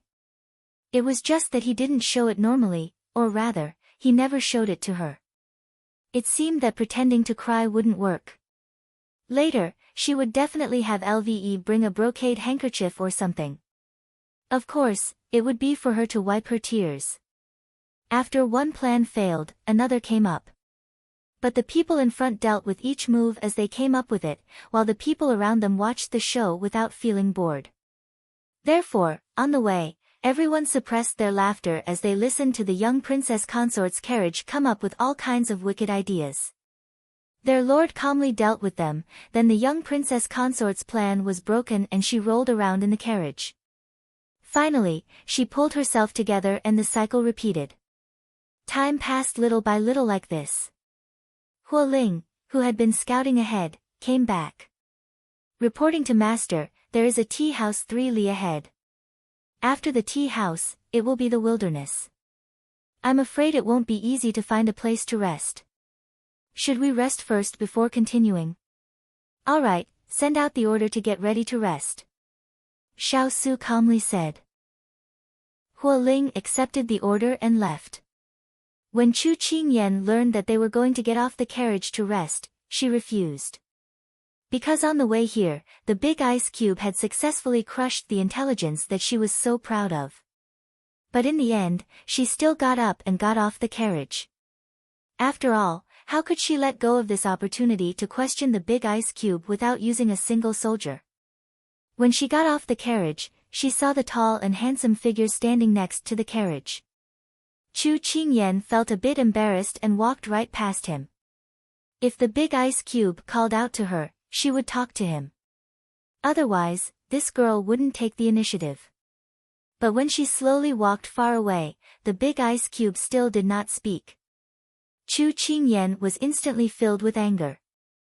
Humph, if you don't want to talk to me, then I'll also ignore you.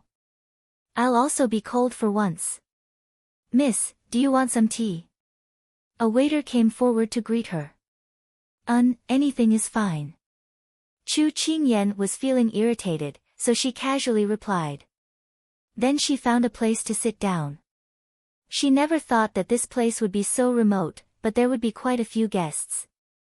A thought suddenly flashed in her mind, but she did not catch it.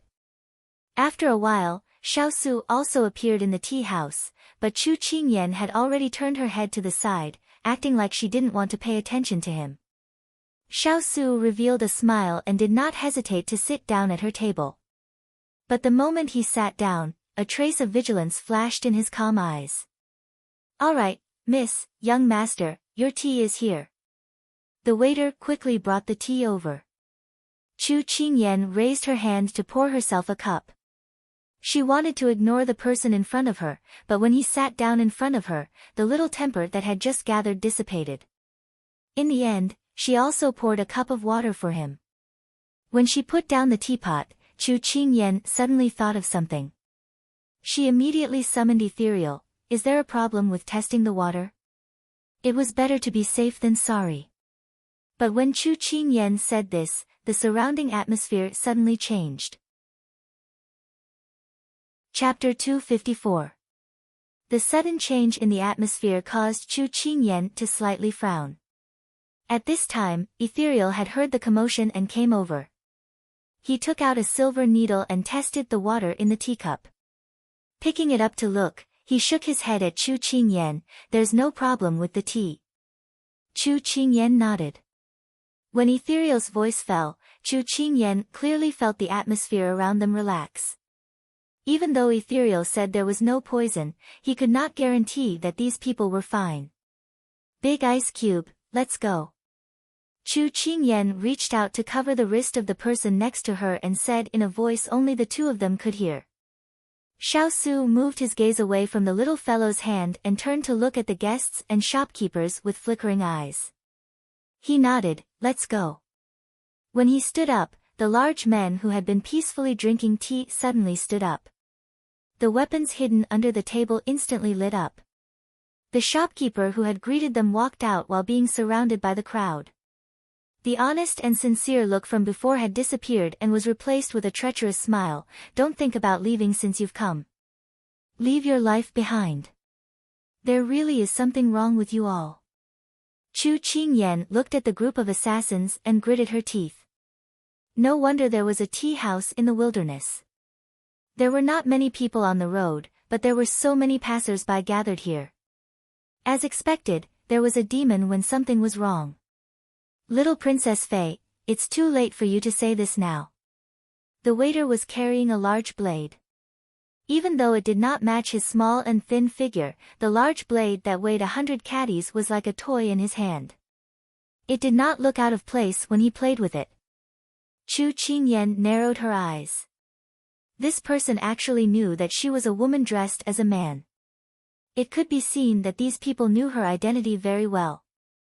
They were not here to rob her, but, who sent you here? Huo Ling took a step forward and questioned. The shopkeeper sneered, don't you think it's unnecessary to ask this question?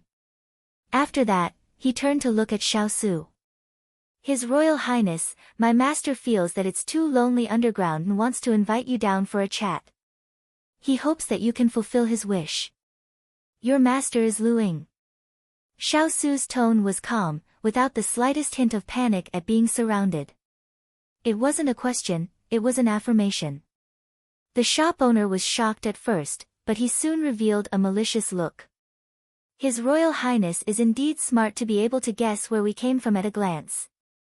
Unfortunately, it's useless even if he guessed it, because you'll soon be in hell. Brothers, let's go and avenge our master. Saber light and sword shadows suddenly closed in. And at this time, Turin led the black-clothed guards to descend from the sky, protecting his master and the little princess.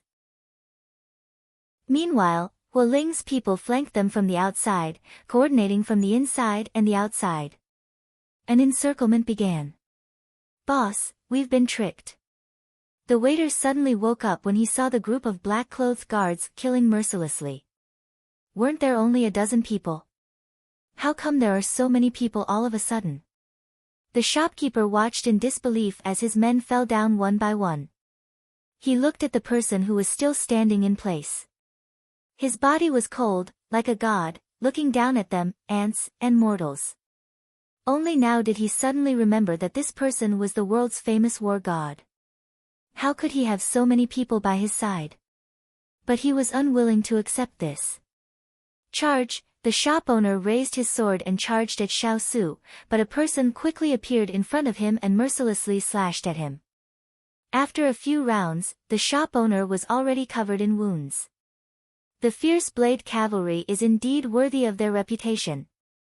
The moment the shop owner fell, he hatefully said. In less than the time it takes to brew a cup of tea, the dozens of men from before were either dead or injured. All of them were lying on the ground. Speak, do you have any other accomplices? Huoling raised his sword and questioned the waiter. The waiter looked at him weakly. You want to know? In your dreams. With that said, Huoling cried out in alarm. He wanted to stop him, but the other party was already a step ahead of him. He bled from his 7 orifices and died.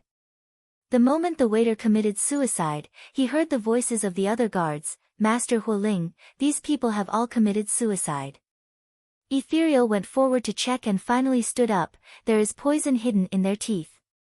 Once they fail the mission, they will bite through the poison and commit suicide. When Chu Qingyan heard this, the hand covering her eyes moved away. At the beginning of the fight, in order to prevent her from seeing the bloody scene, Big Ice Cube had blindfolded her eyes without any explanation. It was only now that everything was over that he let go. The corpses in front of her were scattered all over the place. She found that many of them had been killed with a single slash, so there was no bloody scene. It was enough to see that the fierce blade cavalry was as powerful as the rumors said. They were fast, accurate, and ruthless. Master, not a single one is alive. Mars reported with some self-blame. These are all death soldiers. There is no use in leaving them alive. Xiao Su swept his eyes over the people on the ground, clean them up and continue moving forward. Yes. Huoling immediately ordered his subordinates to clean up the scene. Big Ice Cube, did you already expect this? Is that why you had Turin and the others hide their tracks and set up an ambush in secret? On the way back to the carriage, she suddenly remembered that Turin and the others had disappeared before arriving at the tea house. When she combined it with the scene of Turin and the others appearing when they were surrounded, she had a guess. This place is remote. Normal shops will not choose this kind of place to make a living. Xiao Su didn't want to explain so much, but when he thought of the teachings in the Book of Parenting, he said a few more words. When we entered the shop, those men of sacrifice who pretended to be customers didn't hide their murderous aura. Moreover, the tables, chairs, and tea sets were all brand new. It was obvious that this was a newly opened tea house. All these signs indicated that this was just a trap. It was similar to what she had guessed. Then how do you know that they are death soldiers trained by Lu Ying? This was the question she did not understand the most. Of the officials that were dealt with on the way north, only Lu Ying was beheaded a few days ago. The other officials have not been executed yet. Xiao Su replied. Chu Qingyan thought of what the shop owner had said. He had said that his master was waiting in hell, and she suddenly realized. The big ice cube was too smart. He could guess the other person's identity with just a few words. He could not be any more powerful. Only, the person walking in front of her suddenly stopped. What is it? Chu Qingyan was a little confused. She saw Xiaosu standing with his back to her for a while before slowly turning around. There was a serious look in his eyes. Chu Qingyan suddenly had a bad feeling. Qingyan, this king has something to say to you. There was a trace of pity in his cold voice that no one could detect. I won't listen, I won't listen. Chu Qingyan immediately covered her ears. It's getting late, we should be on our way. She had just taken a step when her arm was firmly grabbed. Her eyes heated up, and she felt a strong bitterness in her mouth and tongue. Chapter 255. She wanted to walk forward, but she was held tightly by him. The winter wind was very cold. As long as a little bit of skin was exposed, it would be tortured by the wind until the veins in the skin were about to crack. However, at this moment, Chu Qingyan could only feel the fingers that were holding her wrist tightly against her sleeves. That scorching temperature seemed to penetrate through her thick clothes and stick to her skin. One hand was cold, while the other was hot. Only then did she know what it felt like to have ice and fire at the same time. Right at this time. Qingyan, this king will let Hualing arrange for people to let you go to Fuli mountain range first. We will be there soon. The voice was as cold as ice. To Chu Qingyan, it was even colder than the cold wind of late winter. She covered her ears with her hands, not daring to let go. She was like an ostrich hiding in her own world. Xiaosu looked at the delicate figure with her back facing him. Even though his heart was filled with reluctance, he could not be soft-hearted at this time. Qingyan, I know you are listening. The clear voice, accompanied by the cold wind, rang out, I also know that you are a smart child. The assassination just now was not the first time, and will not be the last. Maybe you feel that with Xiaolai riding, those enemies are not a problem. But on this road, we will meet more and more opponents, and more difficult to deal with. So I must let you reach a safe place first. Chu Qingyan knew that she could not hide it anymore. She suddenly turned around and hugged the person behind her. Her eyes were red like the sunset, but I don't want to leave you. We said before that we will taste the sweetness and bear the pain together. How can you let me leave? You said that you will not leave me alone again. You can't go back on your words. And I am not a coward. I am not afraid. The sudden hug, the unexpected dependence, was like a stone that suddenly crashed into his heart, fiercely landing on the lake in his heart. The floating water droplets drenched him, making him instantly lose the ability to speak. But when all the shock faded away, what remained in his heart was a firm determination. I know you're not a coward. I didn't say that I'm going to abandon you. I just want you to wait for us at the Fuli mountain range. Now that the enemy is in the dark and we're in the light, we'll have to protect you when the enemy attacks. You should know that once you're on the battlefield, you have to be completely focused. A little distraction is a fatal weakness.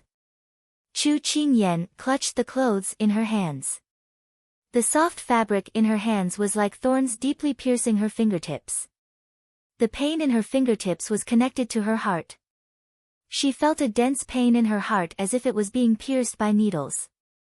The person in his arms remained silent. He knew that this was her silent resistance. If you leave, we can focus on the unfavorable situation. As long as we get rid of these people, I promise you that we'll meet up with you as soon as possible. Xiaosu lowered his eyebrows. An indescribable emotion surfaced in his eyes. But Chu Qingyan was buried in his arms, and did not notice the slight pain on his face. Really? She was not someone who would throw a tantrum. The situation was unclear, and they were in a passive position. She knew that. And she remembered that Higashio Motetsu had said that Big Ice Cube had formed many enmity with the officials. If these people were to make a move, then it would be extremely disadvantageous for Big Ice Cube. No matter how brave and skilled Shaolai cavalry were, they would not be able to withstand such an assassination. If they had to protect them, then they would not be able to do anything. So, she did not want to affect Big Ice Cube's decision because of her. After all, with them around, their movements would be greatly restricted. Really? Xiao Su stretched out his hand to stroke her long hair. The soft black hair slid down his hand, as if it was the past that he could no longer grasp, as well as the future. All right, then I promise you. Chu Qingyan closed her eyes and said softly. 2 lines of tears flowed down from the corners of her eyes. They were hidden in the thick clothes, and no one noticed. And the people who were silently watching this scene all moved their gazes away. They could not bear to watch anymore. They felt that this year's winter was so cold. Big Ice Cube, I have already asked people to recount the dry rations that we prepared.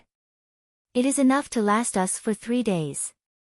After tidying up, Chu Qingyan walked in front of him and tried to make her tone more cheerful. Xiao Su nodded. Huo Ling will escort you there. If you need anything along the way, just tell him to do it. Chu Qingyan looked at Huo Ling, who was leading the horse in front, and then turned to look at him. She slightly frowned. Big Ice Cube, Huo Ling and Turan are your left and right arms.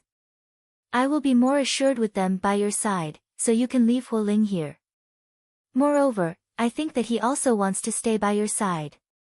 Xiao Su did not waver in his decision. No need. I have already sent orders to the generals stationed around here. Calculating the time, they should be here soon, so you don't need to worry about the people by my side. Also, you have Huo Ling by your side, so I am assured. Chu Qingyan thought that this was also good. The carriage and the people were already prepared. Chu Qingyan took 2 steps and her heart felt bitter. She could not take another step, so she turned and ran back to him. Is there anything else? Xiao Su saw her rush back and thought that she had left something behind. Big Ice Cube, I have a few words I want to say to you. She looked up. Behind her was a bleak forest with dead branches and rotten leaves. Only her eyes were bright, as if they lit up the dark forest. All right. He replied. The first sentence is, you have to take good care of yourself. You're not allowed to skip meals and rest. She was afraid that when she was not here, no one would supervise him and no one would dare to disobey him. If he did not care about his body, then no one would be able to do anything. The second sentence is, you're not allowed to be injured. I want you to appear in front of me without any injuries. She could imagine how hard the road ahead would be. There were so many tigers, wolves, jackals, and leopards eyeing him with ruthless swords. She was afraid that he would be injured and bleed, even though his injuries had not healed yet. The third sentence is, you're not allowed to go back on your words. After you finish everything, you have to come to Fuli Mountain to pick me up. She was even more afraid that she would not be able to wait for his arrival in that cold mountain range. Xiao Su's eyes moved. He slowly raised his hands, which were hanging by his sides, and pressed the red-eyed little girl in front of him into his chest. They had never parted before. He could not bear to let go. I also have a few words to say to you. All right. No matter what happens, don't look back. When I'm not here, protect yourself. Be good and stay in Fuli Mountain. Wait for us to come back. A clear and cold voice sounded in her ears. Chu Qingyan bit her lips and nodded gently in his arms. She answered 3 times in a row. At this moment, the whole world seemed to be quiet. Chapter 256. Big Ice Cube, take care. In the end, Chu Qingyan turned around without looking back. No one could understand the pain in her heart as she suppressed the urge to run back. Xining lifted the curtain and waited for her to get on. Master. Chu Qingyan turned around. That day, that tree, that person. The cicadas were mournful.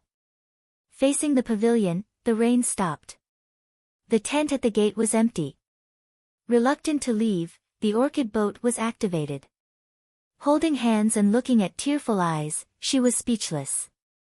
Thinking about it, 1,000 miles of smoke, the evening mist was heavy.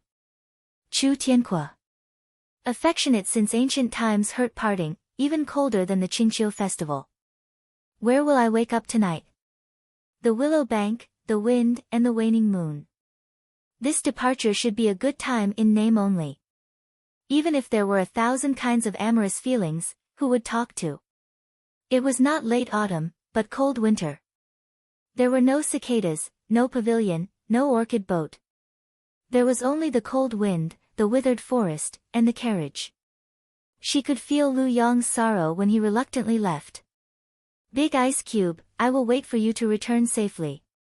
When the sound of horse hooves gradually faded away, Xiao Su looked into the distance. His eyes were deep like an ancient pool. No one could see what he was thinking at this time. Turan held the long sword in his hand. Looking at his master's figure, he seemed to feel the loneliness and bleakness when his master stood in the palace and looked up at the sky after he escaped from the fire. In the end, he stepped forward. Master, we should go. Xiao Su turned around and stepped on the carriage. The warm decoration and sweet fragrance were all traces of the little fellow. His body was slightly stunned. In the end, he put down the curtain. All the reluctance and attachment were covered up. Turan looked at the carriage and sighed deeply. In the end, he ordered in a loud voice, let's go. Originally, Hualing was in charge of these things. But now that he protected the little princess and left, he took on the responsibility of guarding the entire team. In the dimmed room. Protector, Xiao Su was ambushed this afternoon. None of the ambushers survived. A woman reported the situation at the front. Xiao Su has offended too many people along the way, so there will be many people who want to take his life. Our plan remains the same, and we'll move at night. The woman in white took a sip of tea and said unhurriedly. Yes, I will order people to prepare it now, the subordinate replied. On the mountain top. The man in the black bamboo hat ordered, just now, the spy reported that most of Xiao Su's subordinates are missing. Although we don't know where they are, it won't do us any harm. So tonight is the best time for us to take action. Inform the others that we'll take action tonight. Yes, sir. The subordinate in black cupped his hands and went to make the arrangements. Not long after Xiao Su's group left, a group of people appeared in the tea house. The cloaked man stepped on the broken flagpole and looked at the ground that had been cleaned up without any traces. He slowly said, someone couldn't hold back and made a move. It seems that there will be a good show to watch tonight. All of you, get ready to attack at any time. As you command. The carriage had already traveled for more than an hour. Chu Qingyan felt that the farther they were from the big ice cube, the more uneasy her heart felt. At this time, the carriage they were sitting in had been modified. Everyone was in disguise, no longer looking like young masters and young misses who were going out to play. Instead, they looked like they were going to seek refuge with their relatives. Hualing was the eldest brother, Mu Ling was the second brother, and she was the youngest brother. The servants by her side were all servants. Once they came out of the forest, Chu Qingyan felt that everyone's footsteps were getting faster and faster. Even when it was night time, they were still hurrying. Chu Qingyan had a bad feeling. Had things become this serious? So she had Jean Xian call Hualing over. The current Hualing was not laughing like before. He had a serious look on his face. What is the matter, little princess? Chu Qingyan asked, aren't we going to rest tonight? We've been on the road for an entire day, so everyone should be tired. Little princess, it's like this. This place is close to the mountains and forests. If we don't immediately enter a populated town, I'm afraid there will be wild beasts attacking at night. Hualing explained. Chu Qingyan frowned. In the past, when they had slept in the wilderness and the conditions were even worse than this, Hu Ling and the others had never been this worried. Moreover, she could clearly feel that Hu Ling did not dare look into her eyes when he spoke. His eyes were flickering like he was hiding something from her. Hu Ling, tell me honestly. Are you hiding something from me? Chu Qingyan narrowed her eyes as she looked at him. When her voice fell, Hu Ling's back stiffened and a few drops of sweat appeared on his forehead. He pretended to give a relaxed smile. How could we hide something from you? Since the little princess wants to rest, then let's find a suitable place to stop. After saying this, Hu Ling used the excuse of looking for a place to escape. Although Hu Ling agreed to stop and rest, her doubts were not dispelled. In the evening, the sun was setting in the west. The red light dyed the clouds in the sky like it was dripping with blood. Higashio Motetsu played with a bamboo leaf in his hand as he felt a bit irritated. He didn't know why, but his mood was a bit unstable tonight. Perhaps the more time passed, the more uneasy he felt. At this time, Xuanqi Zimo walked over with a bit of joy and excitement on his face. Young master, those people will make their move tonight. Should we go as well? You don't need this young master's order. Tonight, you will join in on the fun. Higashio Motetsu glanced at him and said indifferently. Xuanqi Zimo gave an embarrassed smile. Young master, isn't this subordinate thinking for you? I want to help you find that thing as soon as possible so you don't have to worry about it. This young master sees that your hands are itching. You haven't given up on the idea of exchanging pointers with Xiao Lai Qi. Higashio Motetsu was a bit distressed by his subordinate's behavior. Although his intentions had been seen through, Xuanqi Zimo wasn't worried at all that his master would change his itinerary. That's right, master. This subordinate discovered this afternoon that Miss Chu is no longer with the King of England. It seems that she has been secretly sent away. Higashio Motetsu immediately perked up when he heard this. She has been sent away. Yes, and more than half of his guards are gone. He must have been sent to escort Miss Chu. Xuanqi Zimo was a bit curious when he said this. Master, this is such a critical time. If the King of England diverts so much of his energy to protect Miss Chu, isn't that the same as weakening his own strength? When the time comes, these people will take turns attacking. I'm afraid he will have a hard time dealing with them. In a few days, he won't have the strength to resist. It seems that the little girl holds quite a place in Xiao Su's heart. Dongting Yuang rubbed his chin, interest flashing through his eyes. Come, let's go see the little girl. As soon as he finished speaking, he disappeared in a flash. Xuanqi Zimo reacted and immediately followed behind him. Puzzled, he shouted, Young master, we still have things to do tonight. You can't be so willful. But the only reply he got was the sound of clothes rustling in the wind. Chapter 257. The last rays of the setting sun shone down on the mountain peak before it disappeared into the endless darkness. Chu Qingyan sat in the carriage and looked at the burning bonfire through the window. Slowly, she became a little absent-minded. She didn't know how Big Ice Cube was doing right now. Did he eat on time? They had only been separated for a few hours, but it felt like they had been separated for days. It seemed like what she heard before was right. There were two things in life that were the most torturous. One was waiting, and the other was parting. She really didn't know if she could wait until that day. The curtain of the carriage was lifted and Shi Ning brought in a bowl of steaming meat soup. Master, you didn't eat much tonight. Drink this bowl of soup to warm your body. Otherwise, I'm afraid it will be difficult to endure such a cold night. Hearing Shi Ning's words, she sighed slightly. Because she remembered that as long as she spent the night outside, she didn't need to worry about the cold at night. Because there would always be someone to help her solve it.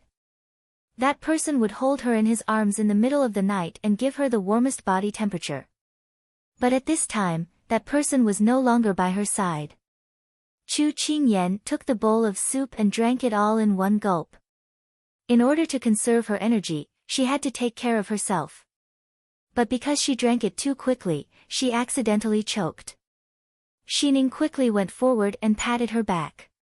She couldn't help but complain, "Master, you're already an adult. You can even choke on soup. In the future, don't be distracted when drinking soup." Chu Qingyan's face turned slightly red. She didn't expect that she would be lectured by a little girl at this age. She felt ashamed. But it had to be said that along the way, Xining had also matured a lot. Although her personality was still as cheerful as before and she would occasionally go off the rails, she was more reliable in doing things. After a while, Xining took the bowl down and entered the carriage, preparing to make the bed and other matters. "Master, it's so strange. Tonight, Lord Hualing seems to be planning to keep watch all night. Now he's sitting by the bonfire motionlessly. This servant is worried that he will be frozen there when he wakes up tomorrow." As if to enlighten her master, Xining deliberately said this in a teasing tone. Chu Qingyan revealed a smile when she heard this. "Be careful not to let him hear you, otherwise I won't be able to save you when the time comes." Xining spat at her. Then she carefully tidied up the carriage and lit the hand stove. After laughing, Chu Qingyan couldn't help looking at the bonfire. Her heart skipped a beat. She lifted her clothes and jumped off the carriage. Hualing, who had his eyes closed, heard the sound of footsteps. He placed his hand on his blade and coldly shouted, "Who's there?" "It's me." Chu Qingyan walked behind him and sat down beside the fire. Chu Qingyan's eyes moved from the knife handle to him. She smiled. "It might be because it's my first time leaving His Highness and I'm not used to it. Slowly, you'll get used to it." Hualing added some firewood to the bonfire as he said this with an indifferent expression. "Hualing, tell me honestly. Is His Highness' journey very dangerous?" Feeling Hualing's absent-mindedness, Chu Qingyan directly asked this. Hualing's hand trembled and he lowered his brow. "Little princess, don't think too much.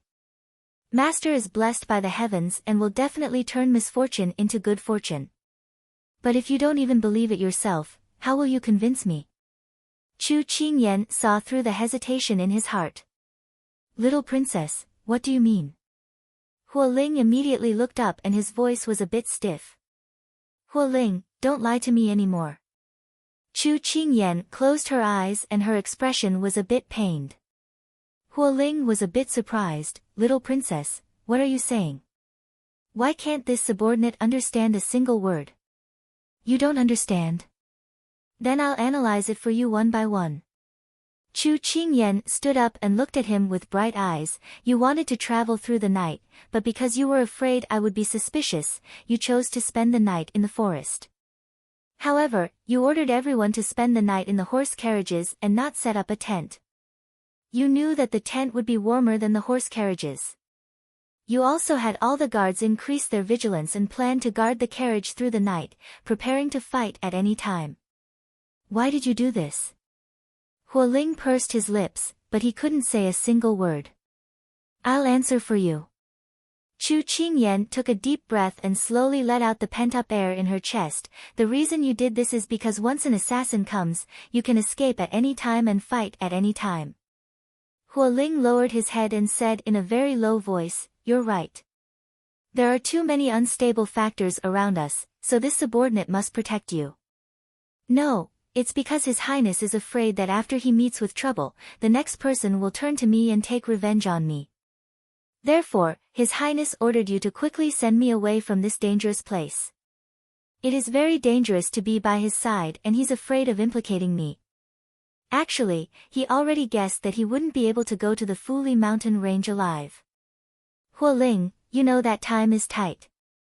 If we stay any longer, His Highness' situation will become even more dangerous." Chu Qingyan said this and could not say anything else. Big Ice Cube had lied to her. "Little princess, don't say any more." Hualing turned around and slammed his fist into the old tree behind him. There was a hole left in the tree trunk and the back of his hand was dyed red with blood. Hualing, Chu Qingyan bit her lips. At this time, Hualing was holding his head and squatting down, looking very pained.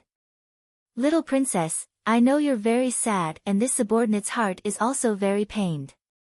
His Highness has given most of his people to this subordinate and told this subordinate to protect you no matter what, but there aren't many people left by his side. This subordinate has been by his Highness' side since he was young and has never taken a step away from him.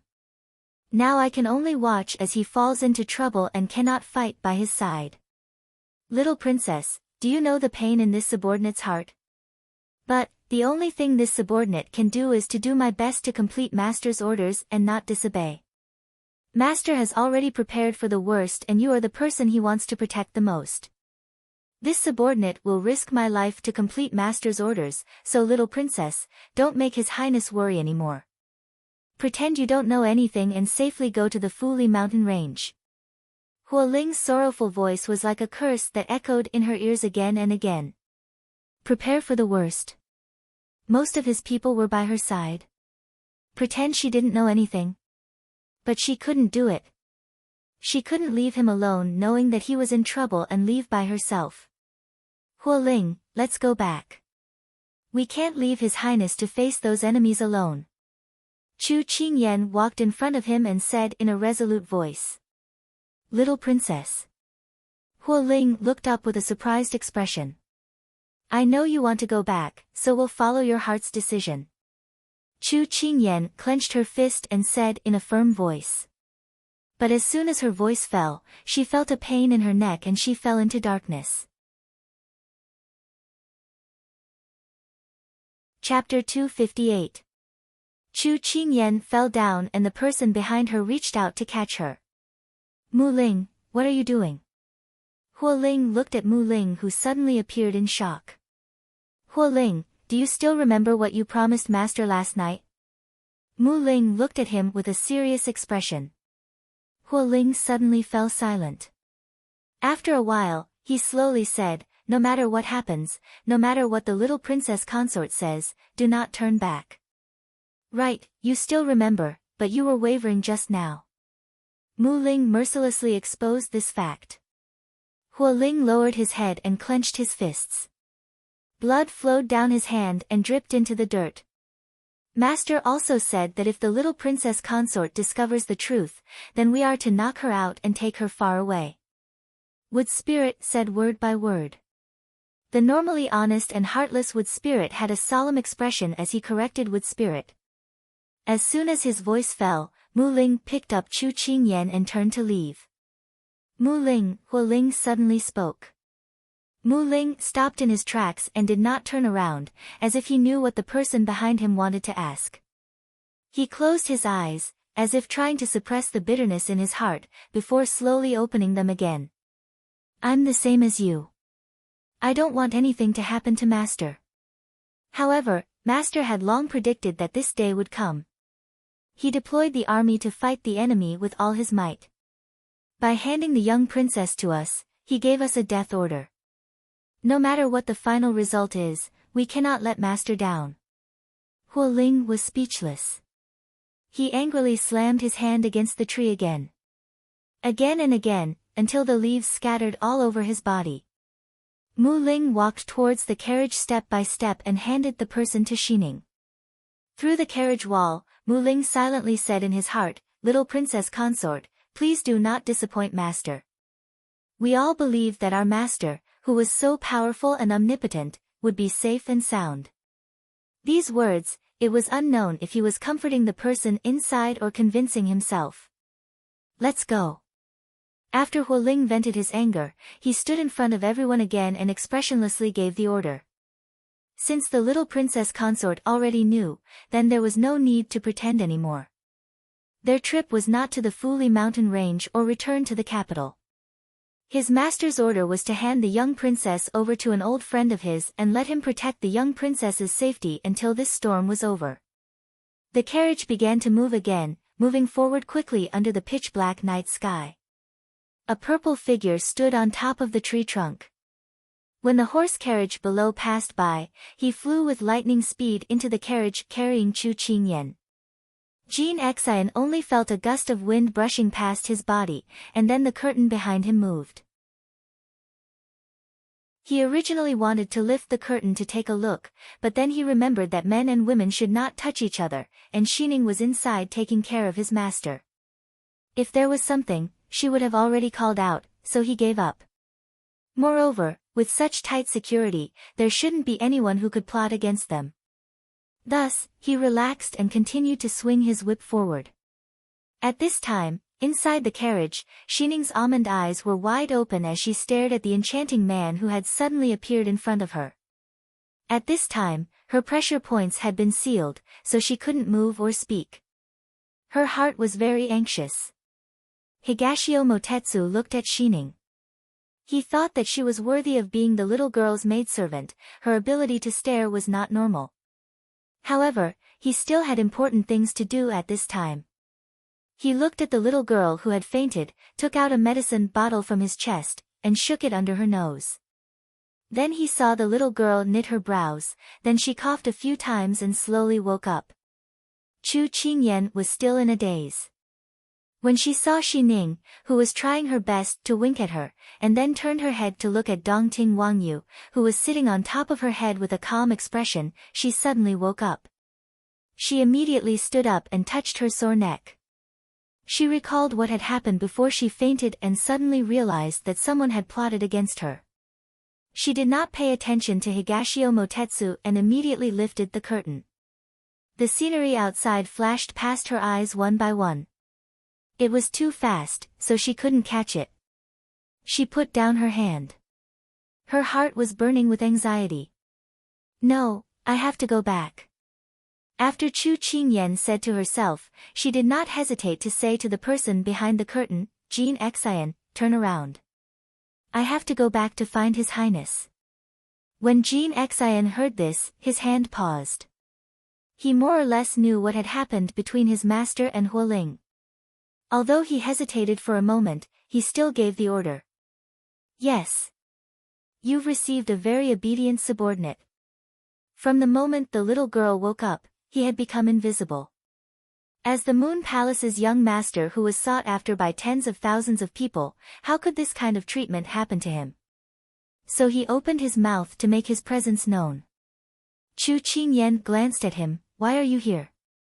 Higashio Motetsu suddenly felt like his knee had been pierced by an arrow. He was a little depressed. In any case, it was this young master who woke you up from your coma. Otherwise, how could you be alive and kicking right now? As soon as his voice fell, Chu Qingyan heard the sound of horse hooves chasing after the carriage, as well as someone calling out to her. All right, I'll owe you this favor first. I have an urgent matter to attend to right now. If you want to follow, then you can continue to stay. But I'm afraid that swords have no eyes. If you want to leave, I won't keep you. Let's meet again if fate wills it. Chu Qingyan spoke quickly, her mind constantly on the outside. All right, this young master will remember this favor. Higashio Motetsu did not stand on ceremony. In any case, he would need her help sooner or later. At this time, he saw her anxious and uneasy expression and could not help but ask, are you thinking of going back to look for Xiao Su? Chu Qingyan glanced at him. Don't look at this young master like that. This young master is just following common sense. Xiao Su is not by your side, but his subordinates are by your side. There must be something fishy. Higashio Motetsu raised his hands, showing his innocence. Chu Qingyan retracted her gaze, thinking about how to explain to the big ice block when she saw him later. Higashio Motetsu felt very sad that he was ignored again. With just you alone, do you think you can save him from the abyss of suffering? Higashio Motetsu mercilessly exposed this fact. Chu Qingyan felt that there was a hidden meaning in his words. Just as she was about to ask him, the carriage suddenly swayed. She almost had intimate contact with the carriage wall. Fortunately, Higashio Motetsu caught her, stabilizing her body. The carriage stopped and Jin Xian's unstable voice sounded, Master, Hualing brought people to surround us. Chu Qingyan did not care about anything else as she lifted the curtain and walked out. Little Princess Consort, please don't make things difficult for this subordinate. Huo Ling came down from the horse and said with a serious expression. Huo Ling, I want to go back. She firmly said. Little Princess Consort, please don't disappoint Master's intentions.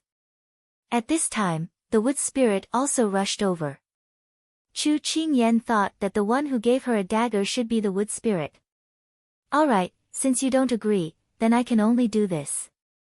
She did not hesitate as she pulled out the scabbard and placed the sharp dagger on her own neck. Little Princess Consort, what are you doing? Huo Ling looked at her in shock. The wood spirit was also shocked. I have no other choice. I'm begging you, let me go back. I'm afraid that if I don't go back now, it will be too late. There was a voice in her heart that kept calling her back, telling her to quickly turn her head. If she didn't turn back now, she would only have regrets in this life. Although she knew that the big ice block would not take risks, she was still worried. She wanted to go back and take a look. It's already too late. Higashio Motetsu lifted the curtain and slowly walked out. Chapter 259. What did you say? Huo Ling had a bad temper and immediately went forward, wanting to grab him by the collar. A figure landed between the two and raised his sword. Don't be rude to my master. Higashio Motetsu gave Xuanqi Zimo a look of praise. He did not lose face for him. Higashio Motetsu, who had mysteriously appeared here, aroused everyone's vigilance. Huo Ling and the others raised their weapons, protecting Chu Qingyan in a circle. Huo Ling raised his sword and asked with cold eyes, Who are you? Why are you speaking nonsense and disturbing the morale of the army? Higashio Motetsu lazily leaned against the wall of the carriage, as if he did not care about Huo Ling and the others at all. Instead, his gaze fell onto Chu Qingyan. You can ask her. At this time, Chu Qingyan was still lost in Higashio Motetsu's words and had not recovered. Now that everyone's eyes were on her, she finally recovered her train of thought. He is called Higashio Motetsu, a friend I met in the capital. After explaining, Chu Qingyan impatiently asked, Dongting, what did you say just now? What do you mean? Higashio Motetsu swept his eyes over Huo Ling and the others who were less hostile towards him because of Chu Qingyan's explanation. Only then did he slowly say, On this young master's way here, I saw 3 groups of assassins coming from different directions heading towards the King of England's location. As soon as his voice fell, everyone's expressions changed. Dongting, you can't joke about this. Chu Qingyan looked at him in disbelief. Higashio Motetsu shrugged, This young master might like to joke normally, but that doesn't mean I don't know what's important. Little Princess Consort. Huo Ling tightly gripped his weapon with a panicked expression. Even Mu Ling's expression changed slightly. Then what are you waiting for? Quickly get on the horse. Chu Qingyan's heart was burning with anxiety. She immediately turned around and climbed onto the horse carriage on all 4s. But when she climbed into the carriage, she saw that everyone was still standing there in a daze, and she couldn't help but get angry. I know that His Highness has given you a mission, but didn't he also say that you will listen to my orders from now on? The fire spirit and wood spirit raised their heads to look at her. Then this princess orders you to immediately set out to reinforce His Highness. Now, immediately. The fire spirit and wood spirit looked at each other and immediately nodded, understood. They had never disobeyed their master's orders, but they had a valid reason. Everyone mounted their horses. The women stayed behind, and the rest followed them back. At this time, Higashio Motetsu also squeezed into the young consort's carriage. Although Huo Ling and the others had objections, it was a critical moment and they couldn't care less. Why are you here? Chu Qingyan turned around and saw him. She was surprised. What? You want to burn the bridge after crossing the river? Then again, how could this young master miss out on this kind of fun? Higashio Motetsu was leisurely lying in the carriage, casually playing with a bag. Chu Qingyan didn't care about him. It didn't matter if there was one more person or one less person. At this time, she heard the sound of clothes fluttering. She raised her hand to open the curtain, and when she saw the scene outside, she was completely stunned. Around the carriage, there were many black-clothed people. She wasn't unfamiliar with these people, they were Turin's hidden guards.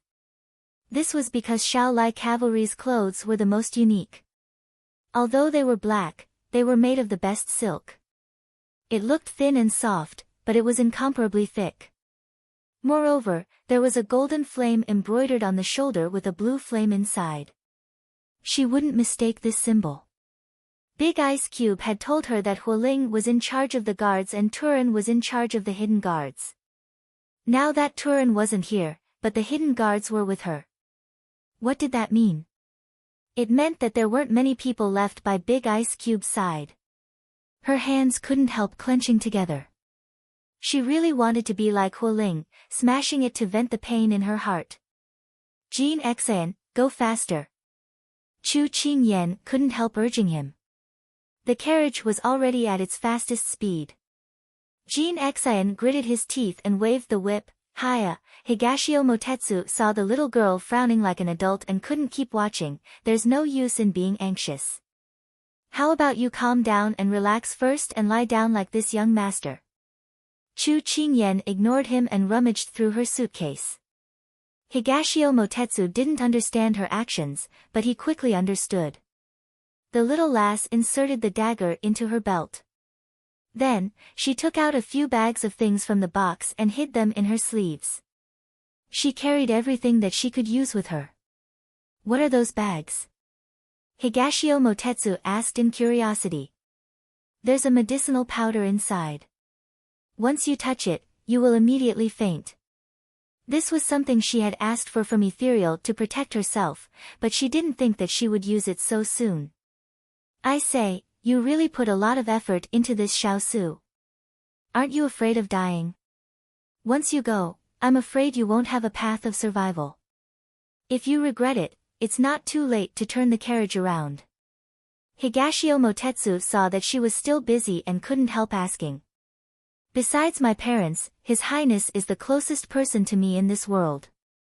How can I watch him get into trouble and not do anything about it? Chu Qingyan said without hesitation as her hands continued to work on Jiang Yi. Higashio Motetsu felt that the little girl cared so much about Xiaosu and he didn't feel good about it. It was like his toy had been stolen by someone else, but he quickly dispelled this thought. She was Xiaosu's little princess that hadn't been married yet.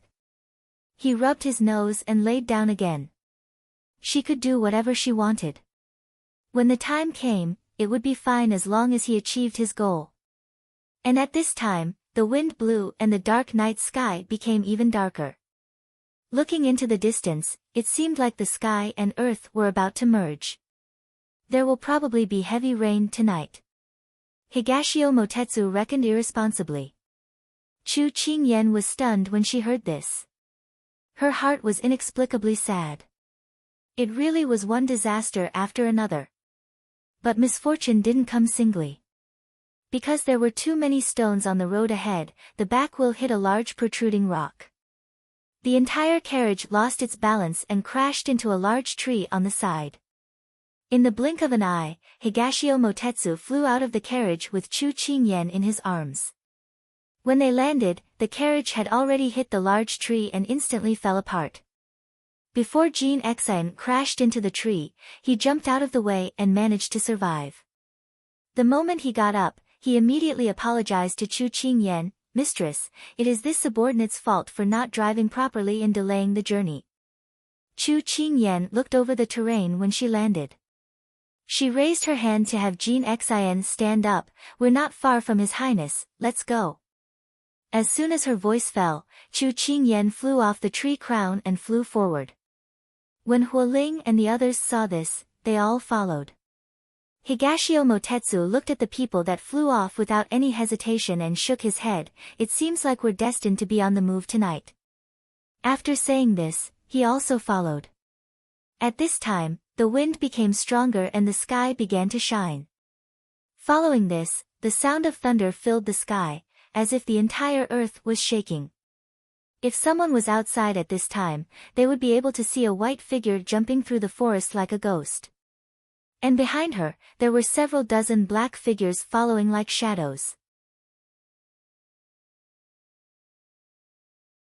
Chapter 260. Lightning flashed, thunder rumbled, and the wind danced wildly. The entire wilderness was filled with flying leaves, broken branches, and dust. The situation was very bad. Xiao Su and the others were resting by a stream in the jungle. In the past 2 hours, they had been attacked 3 times in a row. Although they had resolved the attacks one by one, they had also suffered casualties. Everyone was a little tired. No matter how elite the fierce cavalry was, they couldn't withstand so many sneak attacks. The earth spirit's hand gripped the hilt of his blade, and his body was already covered with wounds of various sizes. As for the master in front of him, there were also many bloodstains on his black robes. "Master, it's obvious that these people are planning to exhaust our strength through attrition warfare. Then, they will besiege us in one fell swoop," Turin analyzed as he wiped his face. "That's right. Although these people come from different places, they have obviously reached a consensus." Xiao Su looked at the gloomy night sky. Dark clouds covered the mountains, giving a very oppressive feeling. "How despicable!" Turin spat fiercely. He did not expect so many people to attack tonight.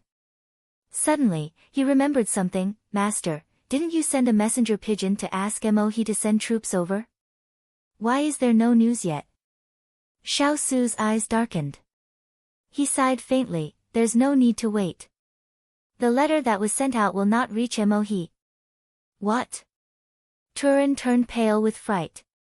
"These people have been watching us since a few days ago. If Mohe does not come today, then the letter must have been blocked." Xiao Su turned around and looked at the gurgling water. He felt the water level slowly rising. It seemed that there would be a heavy rain tonight, and they would also have a fierce battle. Turin pursed his lips tightly. However, he had experienced all kinds of storms on the battlefield before. He quickly adjusted his emotions and suggested, "Master, these people will come again. We have to rest first and conserve our strength." About the deployment of the people, you do it." Xiao Su handed over the matter to him. "Yes." Turin agreed. But when he turned around, he couldn't help but take another look at his master. Along the way, he felt that his master was indifferent, as if he didn't care about the sneak attacks. This feeling made him feel very strange. If it was in the past, his master would not be so passive. What in the world happened? Or what was master thinking in his heart? However, as a subordinate, the only thing he could do was to do his best to handle everything properly at the critical moment. As the footsteps behind him faded away, Xiao Su looked at the 1,000-year-old tree in front of him. He slowly raised his hand and rubbed the bark bit by bit. The rough bark was a little painful to touch, but his mind didn't seem to be on it. In a voice that no one else could hear, he slowly said, "If I had a choice, I wouldn't want to be reborn into the imperial family. I'd rather be a tree, with its roots in the ground and its body flying in the wind." Big Ice Cube, I once heard a sentence that made me very emotional.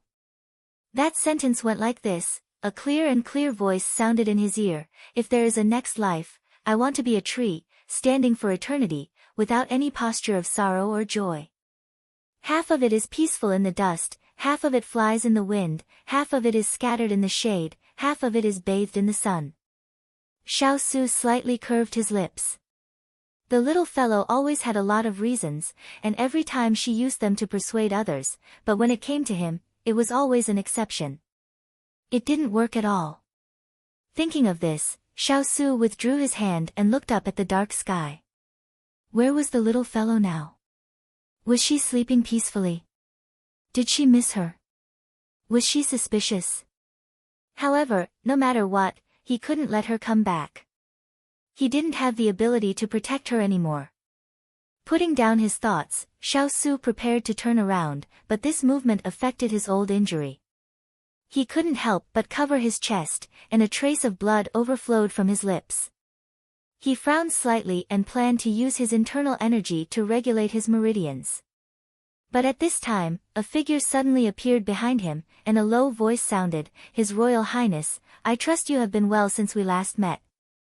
He raised his eyebrows, wiped the corner of his mouth, and then calmly turned around. "It's you." Xiao Su wasn't surprised to see him, the injury on his body was caused by him. It was the cloaked man who had appeared at the first inn. "I'm flattered that your highness still recognizes me." The cloaked man laughed sinisterly, and even the air was dyed with a sense of suffocation because of his laughter. Xiao Su looked at him coldly, and didn't intend to reply. Now there are at least 7 major forces surrounding the barren mountain, including the Jianghu cult, the assassination sect, and the death warriors of the aristocratic families. No matter how famous you were in the past, under the siege of so many people, you and Shaolai cavalry won't be able to escape. His words carried a sense of schadenfreude. Although the cloaked man's eyes were covered by the cloak, his sinister eyes were staring at Xiao Su like a shadow. "Isn't this what you want to see?" Xiao Su's tone was calm, as if they weren't talking about his life and death. "As expected of the war god of a generation, you have seen many big scenes, and you can still talk and laugh at this time. I admire you, but there is something I don't understand, and I would like to ask your highness." The cloaked man smiled hypocritically, then stared at Xiao Su and said slowly, "I'd like to hear the details." Xiao Su said indifferently.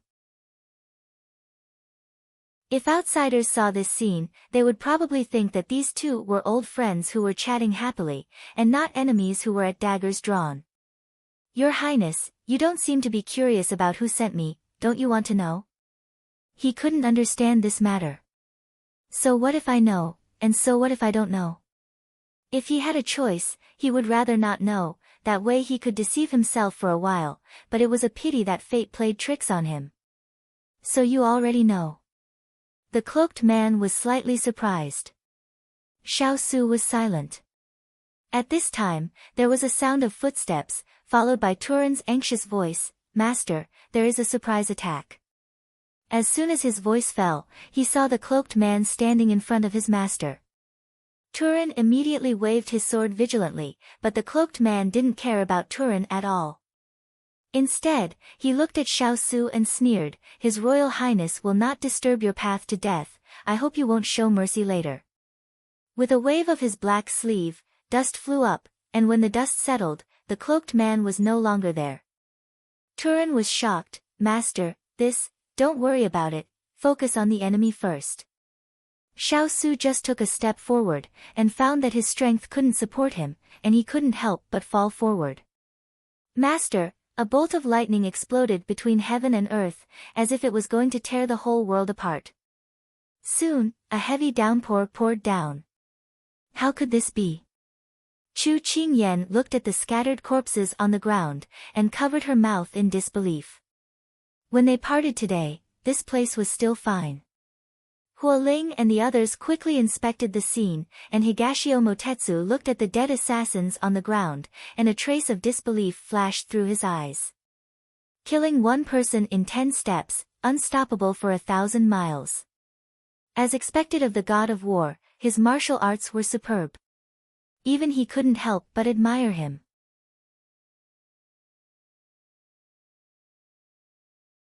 Chapter 261. Lightning flashed and thunder roared. The raindrops were like pebbles hitting everyone's bodies, causing them some pain. Every time a bolt of lightning fell, the world would be as bright as day for a moment, but it would quickly be drowned in the darkness. Higashio Motetsu looked at Chu Qingyan, who was at a loss, and immediately went forward to pull her back. "Look carefully. The people who died were all ambushers. Wait for Hualing and the others to check the results first." Her lifeless eyes slowly focused. She looked at Higashio Motetsu in a daze. The rain had already blurred her vision, but she still gritted her teeth and nodded. "That's right." Before she found the big ice block, she definitely could not panic. Hualing came back with the others with a serious expression. Young Princess Consort, this subordinate has already found traces of Master's departure. Please follow this subordinate. All right. Chu Qingyan immediately followed behind them. Higashio Motetsu looked at the people on the ground. Xuanqi Zimo, who was following beside him, whispered in his ear, "There are no members of the suicide squad here. Guardian Ju should not have made a move yet." "Yes, but it should not be far off." Higashio Motetsu nodded. Since the suicide squad had received the kill order, they would not let go of such a good opportunity. Perhaps they were waiting for a good time to make a move. "Let's go." Higashio Motetsu smiled faintly. Yes. The rain was too heavy and it made the search very difficult. Chu Qingyan felt that there was a clap of thunder in the sky. It was as if the clouds in the sky could not be parted. "Young Princess Consort, look here." Hualing turned around and called out loudly. But the moment he finished speaking, Hualing suddenly knelt down. Chu Qingyan's heart sank. She dragged her wet body and quickly followed him. She saw more than 20 familiar figures lying on the ground by the stream in the forest. They had died so tragically that no one dared to look at them directly. Chu Qingyan's eyes turned red and she almost cried out. The people lying on the ground were all companions that he had spent time with in the past. When Fuan came to make things difficult for her, someone had tried to capture him to embarrass him and avenge her. Some of them had gone through the streets in search of her when she had lost her way. When she was sad because of Big Ice Cube's imprisonment, there was someone who stayed by her side silently. On the way out of the capital, they had risked their lives to protect him. They protected him during the day and guarded him at night. They had suffered hardships, but they had never complained. Although they usually liked to put on a straight face, they were all strong men with iron bones. But now, they had fallen one by one in front of her. Going out without going in, going forward without turning back, the plane is suddenly very far away.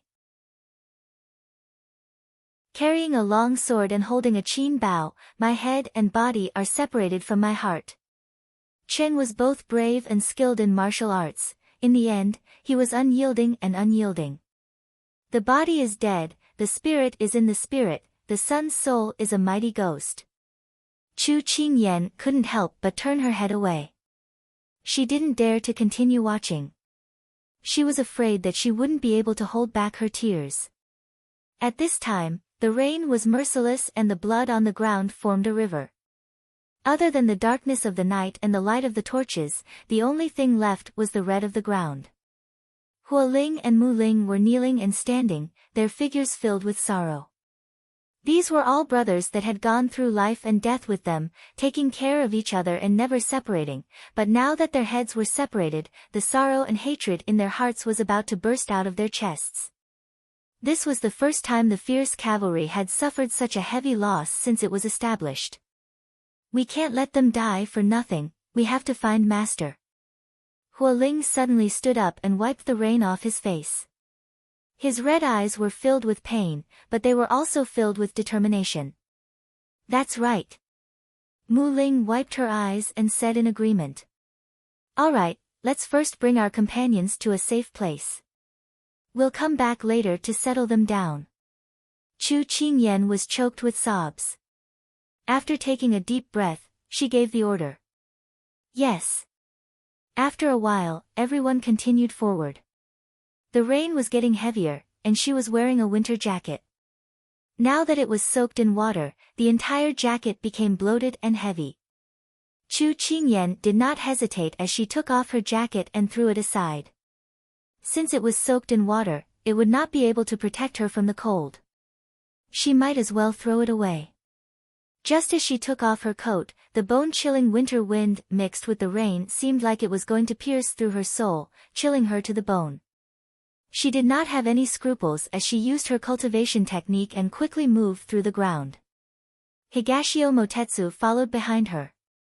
Seeing that thin and weak body moving through the cold wind and rain, he slightly knit his brows.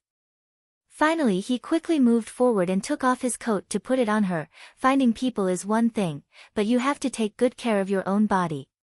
Chu Qingyan felt a weight on her body that was mixed with a trace of warmth.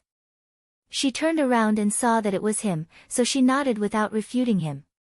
At this time, there seemed to be a faint sound of fighting coming from the front, as well as the light of fire. Hualing, Chu Qingyan, and the others looked at each other as they immediately picked up their pace and sped towards the fiery light. Maybe the people fighting were Big Ice Cube's group. When they arrived, everyone was shocked. Because at this time, there were at least 3 different groups of people with close to 100 people surrounding Xiao Su's group.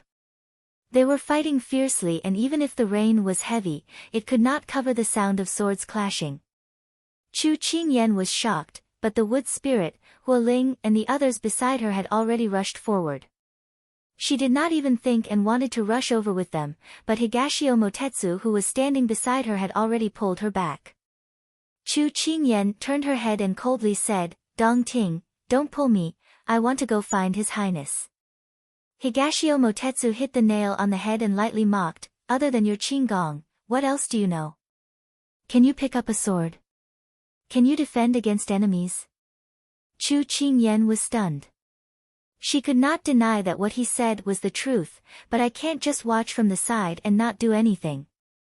"But you'll only be sending yourself to your death, you won't be of any help, and they won't have any extra energy to take care of you." "No, you'll not only be sending yourself to your death, you'll also cause trouble." Higashio Motetsu looked at her pale face and knew that his words had persuaded her.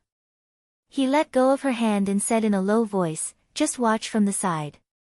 If even the fierce cavalry can't stop these enemies, then there's really no other way." Chu Qingyan raised her hand and the raindrops fell onto her palm.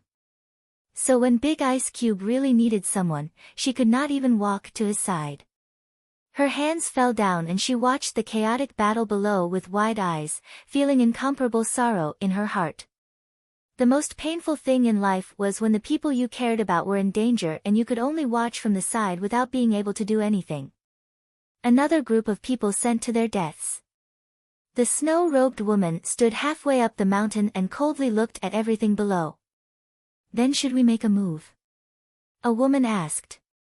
"No, let's see if they're tired enough." As expected of the fierce cavalry who can fight against 100 alone. After a day and night of fighting, they're still so brave. Hee, but I think it'll be soon. When they're almost exhausted, we'll give them a fatal blow. The snow-robed woman's eyes flashed with a cold smile.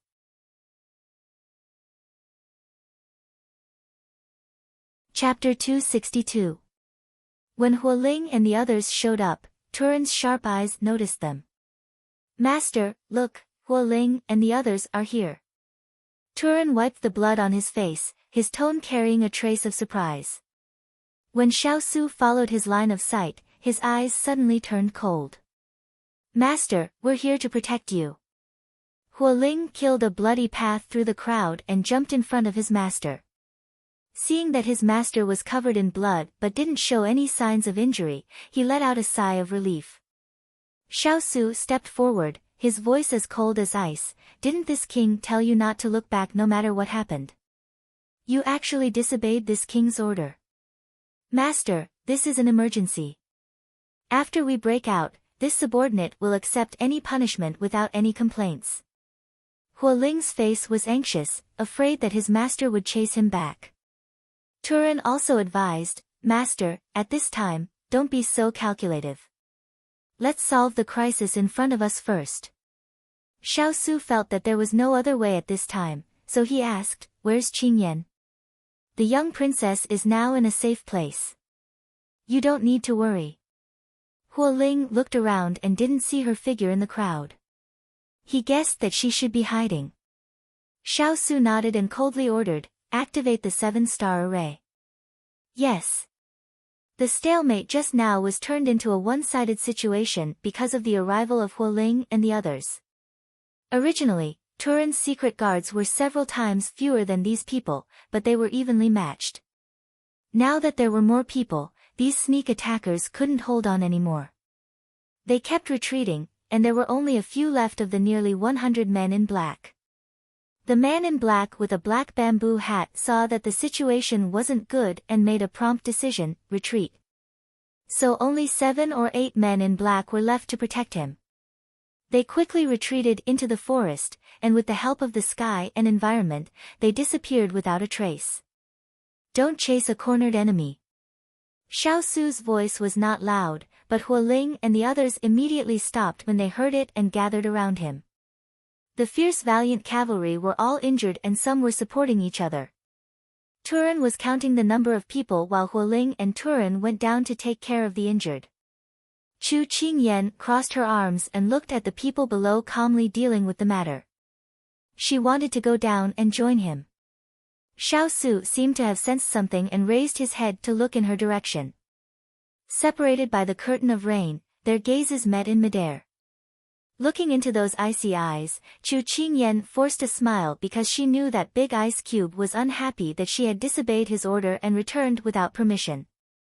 When he met her bright and guilt-ridden big eyes, the reproach in his heart seemed to be washed away by the rain, leaving only pity for her. Higashio Motetsu saw the two of them looking at each other from afar and felt a little jealous. But just as this thought appeared, he suppressed it. He guessed that he had fainted from the rain, otherwise, how could he have such an unreliable thought? Chu Qingyan did not care about anything else and wanted to run down, but at this time, an arrow flew through the rain towards the people not far away.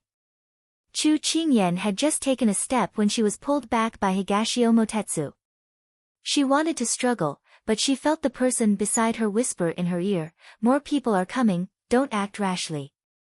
Otherwise, if you expose yourself, I won't be able to protect you." Hearing this, she could only take back her foot and turn to look in the direction of the arrow. She saw that in the dense forest, dozens of bows and arrows suddenly appeared, forming a semicircle. At this time, they were all aimed in the direction of Xiao Su and the others. The world was dark, and only the torches were not extinguished in the rain. The light fell on the bows and arrows, and with a casual glance, the sharp tips of the arrows flashed with a gloomy green light, as if they were smeared with poison. Chu Qingyan could not help but take 2 steps back. These people really wanted to kill Big Ice Cube. Higashio Motetsu shook his head. These assassins come in groups one after another. How many people has this Xiao Su offended? Why are there so many people who want to take his life? After saying this, Higashio Motetsu could not help but look around. He did not know where the Moon Palace Sex Assassin group was and whether they were ready to make a move. Hualing raised his sword and blocked the arrow. All of this happened in the blink of an eye. Xiao Su only faintly swept his eyes over those people before turning back to the little fellow under the tree. He gently opened his lips and silently said a few words to her through the curtain of thunder and rain. When she clearly saw what he said, Chu Qingyan shook her head with red eyes. "No, I don't want to go first. I won't leave you alone." Tears mixed with the rain and fell down. Her throat felt like it was stuck in a thorn, and she could not say anything else. Xiao Su closed his eyes and did not look at her again. Instead, he faced the opponents not far away. "Xiao Su, today is the day you die. I will take revenge for my Li family." A voice came from behind the archer group, accompanied by the sound of thunder. In everyone's ears, it was a bit mournful. Li family? Chu Qingyan remembered. This was the Li Yu who had embezzled the disaster relief funds and privately raised an army. As a general, he was found to have colluded with a neighboring country to sell weapons. His crime was unforgivable, and everyone in his family was imprisoned. Who would have thought that he had accomplices? Suddenly, with a shout of "Release the arrows," those arrows flew towards them like a hot knife through butter. Xiao Su narrowed his eyes and flew up. His sleeves puffed out and his sword danced in the air. His posture was graceful and his aura was like a rainbow. It was as if he was not facing an enemy, but rather dancing in the rain. Very quickly, he blocked the first wave of attacks. The arrows fell to the ground and stabbed into the mud. The moment Xiao Su's feet touched the ground, he felt his breathing become chaotic. Blood flowed out of his mouth, but it was quickly washed away by the rain. Turan looked at his master with worry. He wanted to go up and support him, but he was stopped by his master's eyes. Seriously face the enemy. His master was doing this to boost the morale of the army. If he went up, he would ruin his master's efforts. The person hiding behind the archer group was flustered and exasperated. Continue, I want him to die. The second wave of arrows came with a sharp aura. Turan raised his sword to defend. Xiao Lai Chi and the others also took out their weapons to break the arrow group. Hualing brought a few people and quietly sneaked behind the archer group. When the third wave of arrows began, they caught the archer group off guard and broke the archer group. In order to defend against Hualing's group, those people did not care about shooting arrows. This gave Turan and the others time to attack from the front and back. The archer group was quickly scattered and destroyed. Even the person behind the archer group was killed by a few blades. Take advantage of the fact that they have no energy to fight the enemy. Go! The snow-robed woman sneered. On the side, the cloaked man looked at the people below.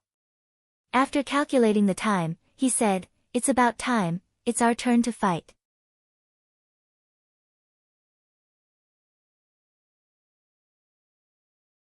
Chapter 263. Chu Qingyan watched as the archer formation was completely destroyed, and the string in her heart that had been stretched taut could finally relax. The crisis had been averted, and the ice cube and the rest were safe. However, how could the world go according to one's wishes? Before one wave had subsided, another wave had arisen. Tonight was destined to be a restless night. Before she could take a step forward, she heard Higashio Motetsu speak again, "It's coming. It's coming. What's coming?" Chu Qingyan followed Higashio Motetsu's line of sight and looked up, only to see a white chain descending from the sky. It was as thin as paper, but it was not affected by the heavy rain at all. It entered and exited as if there was no one around, rapidly extending towards the direction of the ice cube. She opened her eyes wide, and through the boundless rain, she saw a woman wearing a white veil standing on top of the white chain. Her posture was light, and she held a long sword in her hand. She smiled eerily, "His Royal Highness, I heard that your martial arts are outstanding. Then this seat will come and meet you. Let's see if your sword is faster, or this seat's sword." Xiao Su's expression was dignified, but his eyes were calm as he looked at her. "You're from the Moon Palace. His Royal Highness has good eyesight, but it's a pity that he's going to die young tonight." The snow-robed woman flipped her hand, and the sharp tip of her sword was already aimed at Xiao Su's throat. Xiao Su raised his sword and lightly blocked, but the tip of the sword was deflected to the right. He saw the momentum and swung his sword, and the white chain was already split in half. The snow-robed woman flipped over from the white chain, and her eyebrows raised. "His Royal Highness, rumor has it that you're cold-blooded and heartless. Seeing you today, you're indeed not a person who's protective of the fairer sex." Xiao Su did not reply, and what replied to her was the long sword in his hand. The snow-robed woman gave a low laugh, and flipped over, avoiding his attack. Following that, the two people's moves became faster and faster, and the bystanders could no longer see clearly. Chu Qingyan snorted coldly. She felt that this person was a little shameless. You're holding a knife to someone's neck, and you still want them to show mercy. Aren't you a little too naive? Just now, she used 50% of her strength. Normally, there are very few people who can withstand 3 moves from her. Higashio Motetsu looked at the person fighting with Xiao Su in the rain and sighed softly. She was indeed his father's most capable subordinate. It was just that today, when she fought with Xiao Su, he didn't know who was better. He also wanted to see the true strength of Xiao Su. She's that powerful? Chu Qingyan was slightly surprised. No matter what, it's still 20 years of cultivation. In the past, she was the absolute killer Meiji that everyone feared. Dong Ting sighed softly. It was a pity that ever since she was hurt by love, she no longer stepped out of the Jianghu she had been cultivating in seclusion. Now that she had come out of seclusion, she was very excited to meet such an opponent. 20 years? Then isn't she already over 30 years old? Chu Qingyan looked at the graceful woman in white in disbelief. She didn't look to be more than 20 years old. Higashio Motetsu curled his lips into a smile, his charm natural. That's because she has a technique to preserve her looks. Her cultivation technique can prevent her from aging, or rather, aging slower than others. Chu Qingyan nodded in understanding. But then she felt that something was wrong. She immediately narrowed her eyes at him. Dong Ting, how do you know so much? Do you know her? The corner of Higashio Motetsu's eyes twitched. He had accidentally let it slip. He immediately coughed a few times to hide the guilt on his face. Then he laughed out loud. That's because this young master is experienced and knowledgeable.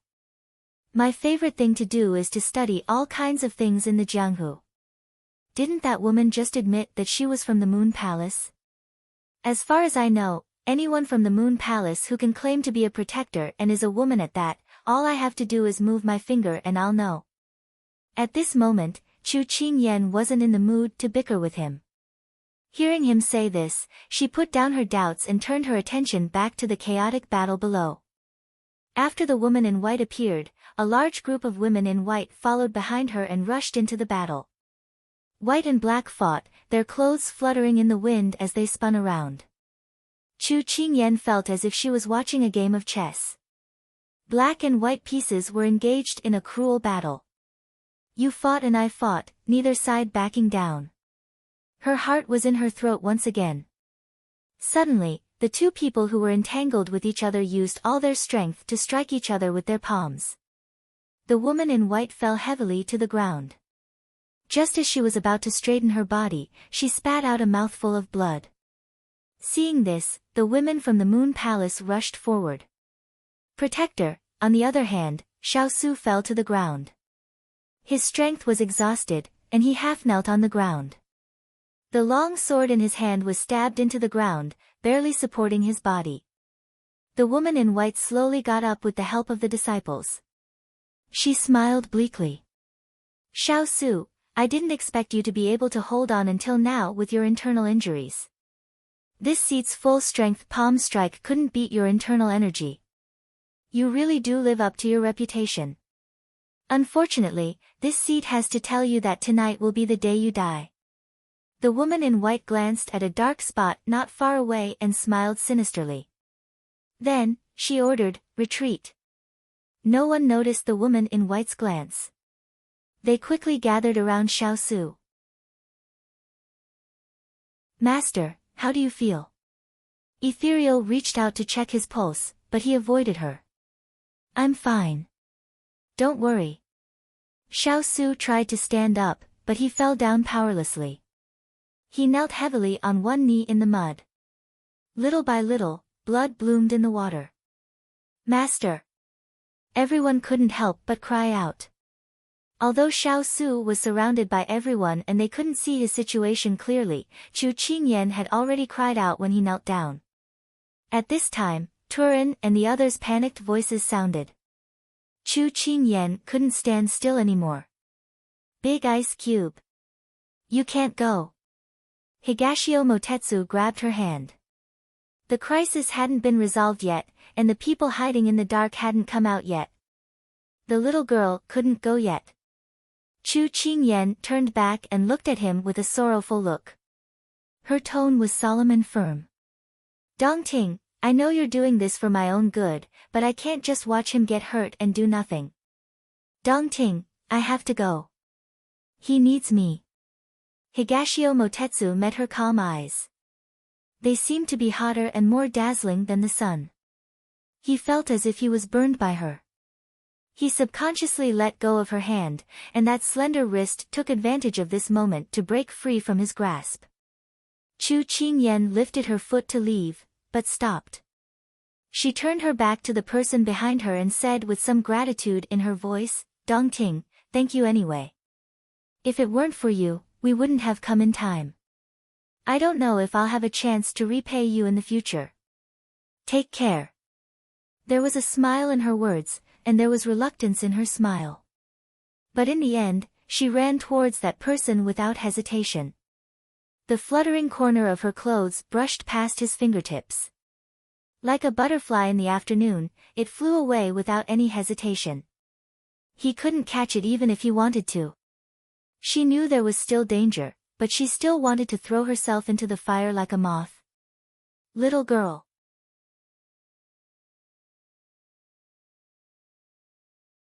Chapter 264. Higashio Motetsu slowly clenched his fists as he watched the petite figure stumble down the slope. He felt as if a piece of his heart had been emptied out. "Young master, why didn't you stop Miss Chu just now? Weren't you planning to capture her to threaten the King of England and force him to hand over that thing?" Xuanqi Zimo couldn't understand his master's actions and couldn't help but ask. This young master has changed his mind. How can that kind of despicable behavior match this young master's noble status? Higashio Motetsu gazed deeply at the figure, his tone carrying an unfathomable smile.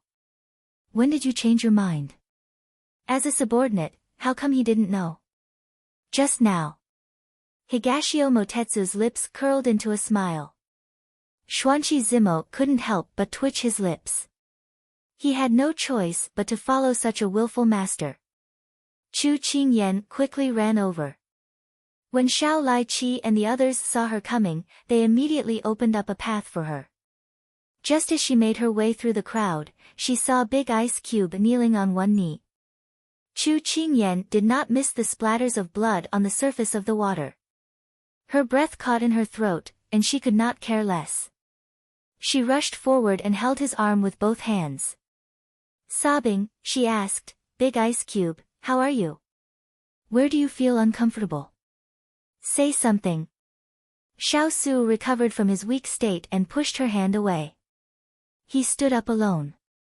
The silver mask reflected the light of the fire, reflecting the hazy silver light. She couldn't see his current expression. "Big Ice Cube, are you all right?"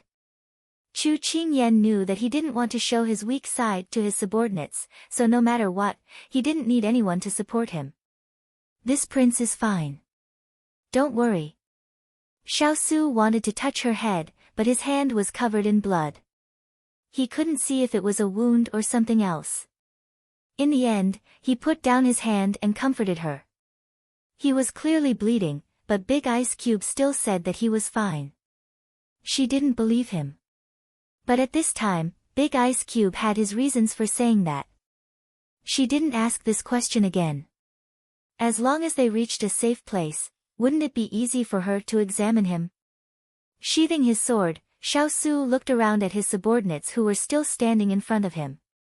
Most of them were more or less injured. There were dozens of people before, but now there were only a few left. Xiao Su's eyes flashed with pain. "Leave this place. Find a safe place to rest," he ordered coldly. "Yes." Their comrades were lying on the ground, but they couldn't care less. They couldn't care less, theirs too. They couldn't bear to look at their companions as companions. And the others. And the others couldn't bear people, they of his. Of his. Of T. Why did you come back? When everyone was checking to see if there were any survivors, Xiao Su lowered his head and asked seriously. She knew that she couldn't avoid this question. Sooner or later, Big Ice Cube would mention it. She couldn't help but lower her head. But her hands were on his arm. She grabbed his sleeves and said timidly but firmly, "I was afraid that we would be strangers after this farewell, so I didn't dare to leave alone. Do you know that you let down this prince's good intentions?" Xiao Su questioned her. "I let down your good intentions, and you let down your promise to me. We're of the same weight. Let's call it even, okay?" She suddenly raised her head. Her eyes were as bright as stars. She looked at him without blinking. He had prepared to lecture her, but now it was stuck in his throat. He couldn't say a word. The person in front of her was silent. Chu Qingyan was a little nervous. She probed, "Then if you don't say anything, I'll take it as a yes." She waved her hands in the air. She giggled and said, "We're even. Don't regret it." His tense mood suddenly relaxed because of her laughter. When he was about to speak, his eyes suddenly narrowed. He hit her behind him and turned around. His eyes were sharp as he looked at a dark corner. "Who is it?" "We meet again. His Royal Highness. Although you're injured, you're still very sharp. This one admires you." His tone was sarcastic and strange. It made people feel very uncomfortable. But this voice sounded a little familiar. When that person walked out, Chu Qingyan's eyes widened in surprise. "Isn't that the cloaked man who appeared in the inn? I didn't think that little Princess Consort would remember this one. It's my honor." The cloaked man chuckled. But this voice was a little grating in Chu Qingyan's ears. She felt a little uneasy. Last time she heard Ethereal say that it was because of this person that Big Ice Cube had suffered internal injuries. It could be seen that this person's skills were not below Big Ice Cube's. Now that Big Ice Cube was seriously injured, how could he be this person's match? At this time, the cloaked man waved his hand and several dozen black-clothed people appeared behind him. Chu Qingyan clenched her fists. They were outnumbered. What should they do? With such beautiful scenery, this one will send your highness off. The cloaked man gave a low laugh. As his voice passed through the curtain of rain, the people behind him quickly moved towards them. "Protect her well." Xiao Su reached out and pushed her to Jean Xian's side. Jean Xian immediately pulled her and quickly retreated to the side. Just now, he had been following his master closely, but his master was suddenly taken away by Higashiomo Tetsu. He couldn't find his master and could only follow Huoling into the battle. Now that he saw his master, he immediately moved closer to her. That was why Xiao Su saw him and handed his master to him. "Big Ice Cube, you have to be careful." Knowing that she couldn't help, Chu Qingyan could only retreat to the side with Jean Xian and leave the battlefield to them. She looked at them anxiously. After a day and night of fighting, how could they still have the energy to fight against so many people? Jean Xian looked at her nervously, staring at the tense situation. He was thinking about how to take her away from here. Just now, when the King of England looked at him, there was an order and a request. Although the other side had more people, the fierce cavalry did not have an undeserved reputation. 1 against 10, it was not a problem at this time. Chu Qingyan's heart slightly relaxed, but suddenly, she saw a flash of light in the corner of her eyes. She turned her head and saw that the cloaked man had taken out a bow from somewhere. At this time, he was pulling the string and aiming at the big ice cube in front of her. Her eyes widened. At this time, a flash of lightning bloomed in the sky. She wanted to remind him, but it was too late. The moment the lightning flashed, she could see the hand on the bowstring slowly let go. Time seemed to stop at this moment. "No," Chu Qingyan shouted, but her voice was drowned out by the howling wind and torrential rain. "I won't let anything happen to you." She didn't even think about it as she threw herself at the big ice cube. Qingyan, as if sensing something, Xiao Su turned around to look at her, only to see her charging towards him without a care for her own safety. Behind her, there was an unstoppable arrow, and at the tip of the arrow, there was a hint of green light shining faintly. His pupils suddenly shrank. "You're tuning into the Blissful Bookshelf YouTube channel. We're so grateful for your support, and don't forget to subscribe to join us on this incredible journey through captivating stories. Your generosity through donations truly makes a world of difference, as it's the primary source of revenue that allows me to expand and enhance this channel for you. Thank you from the bottom of my heart for being a part of this adventure.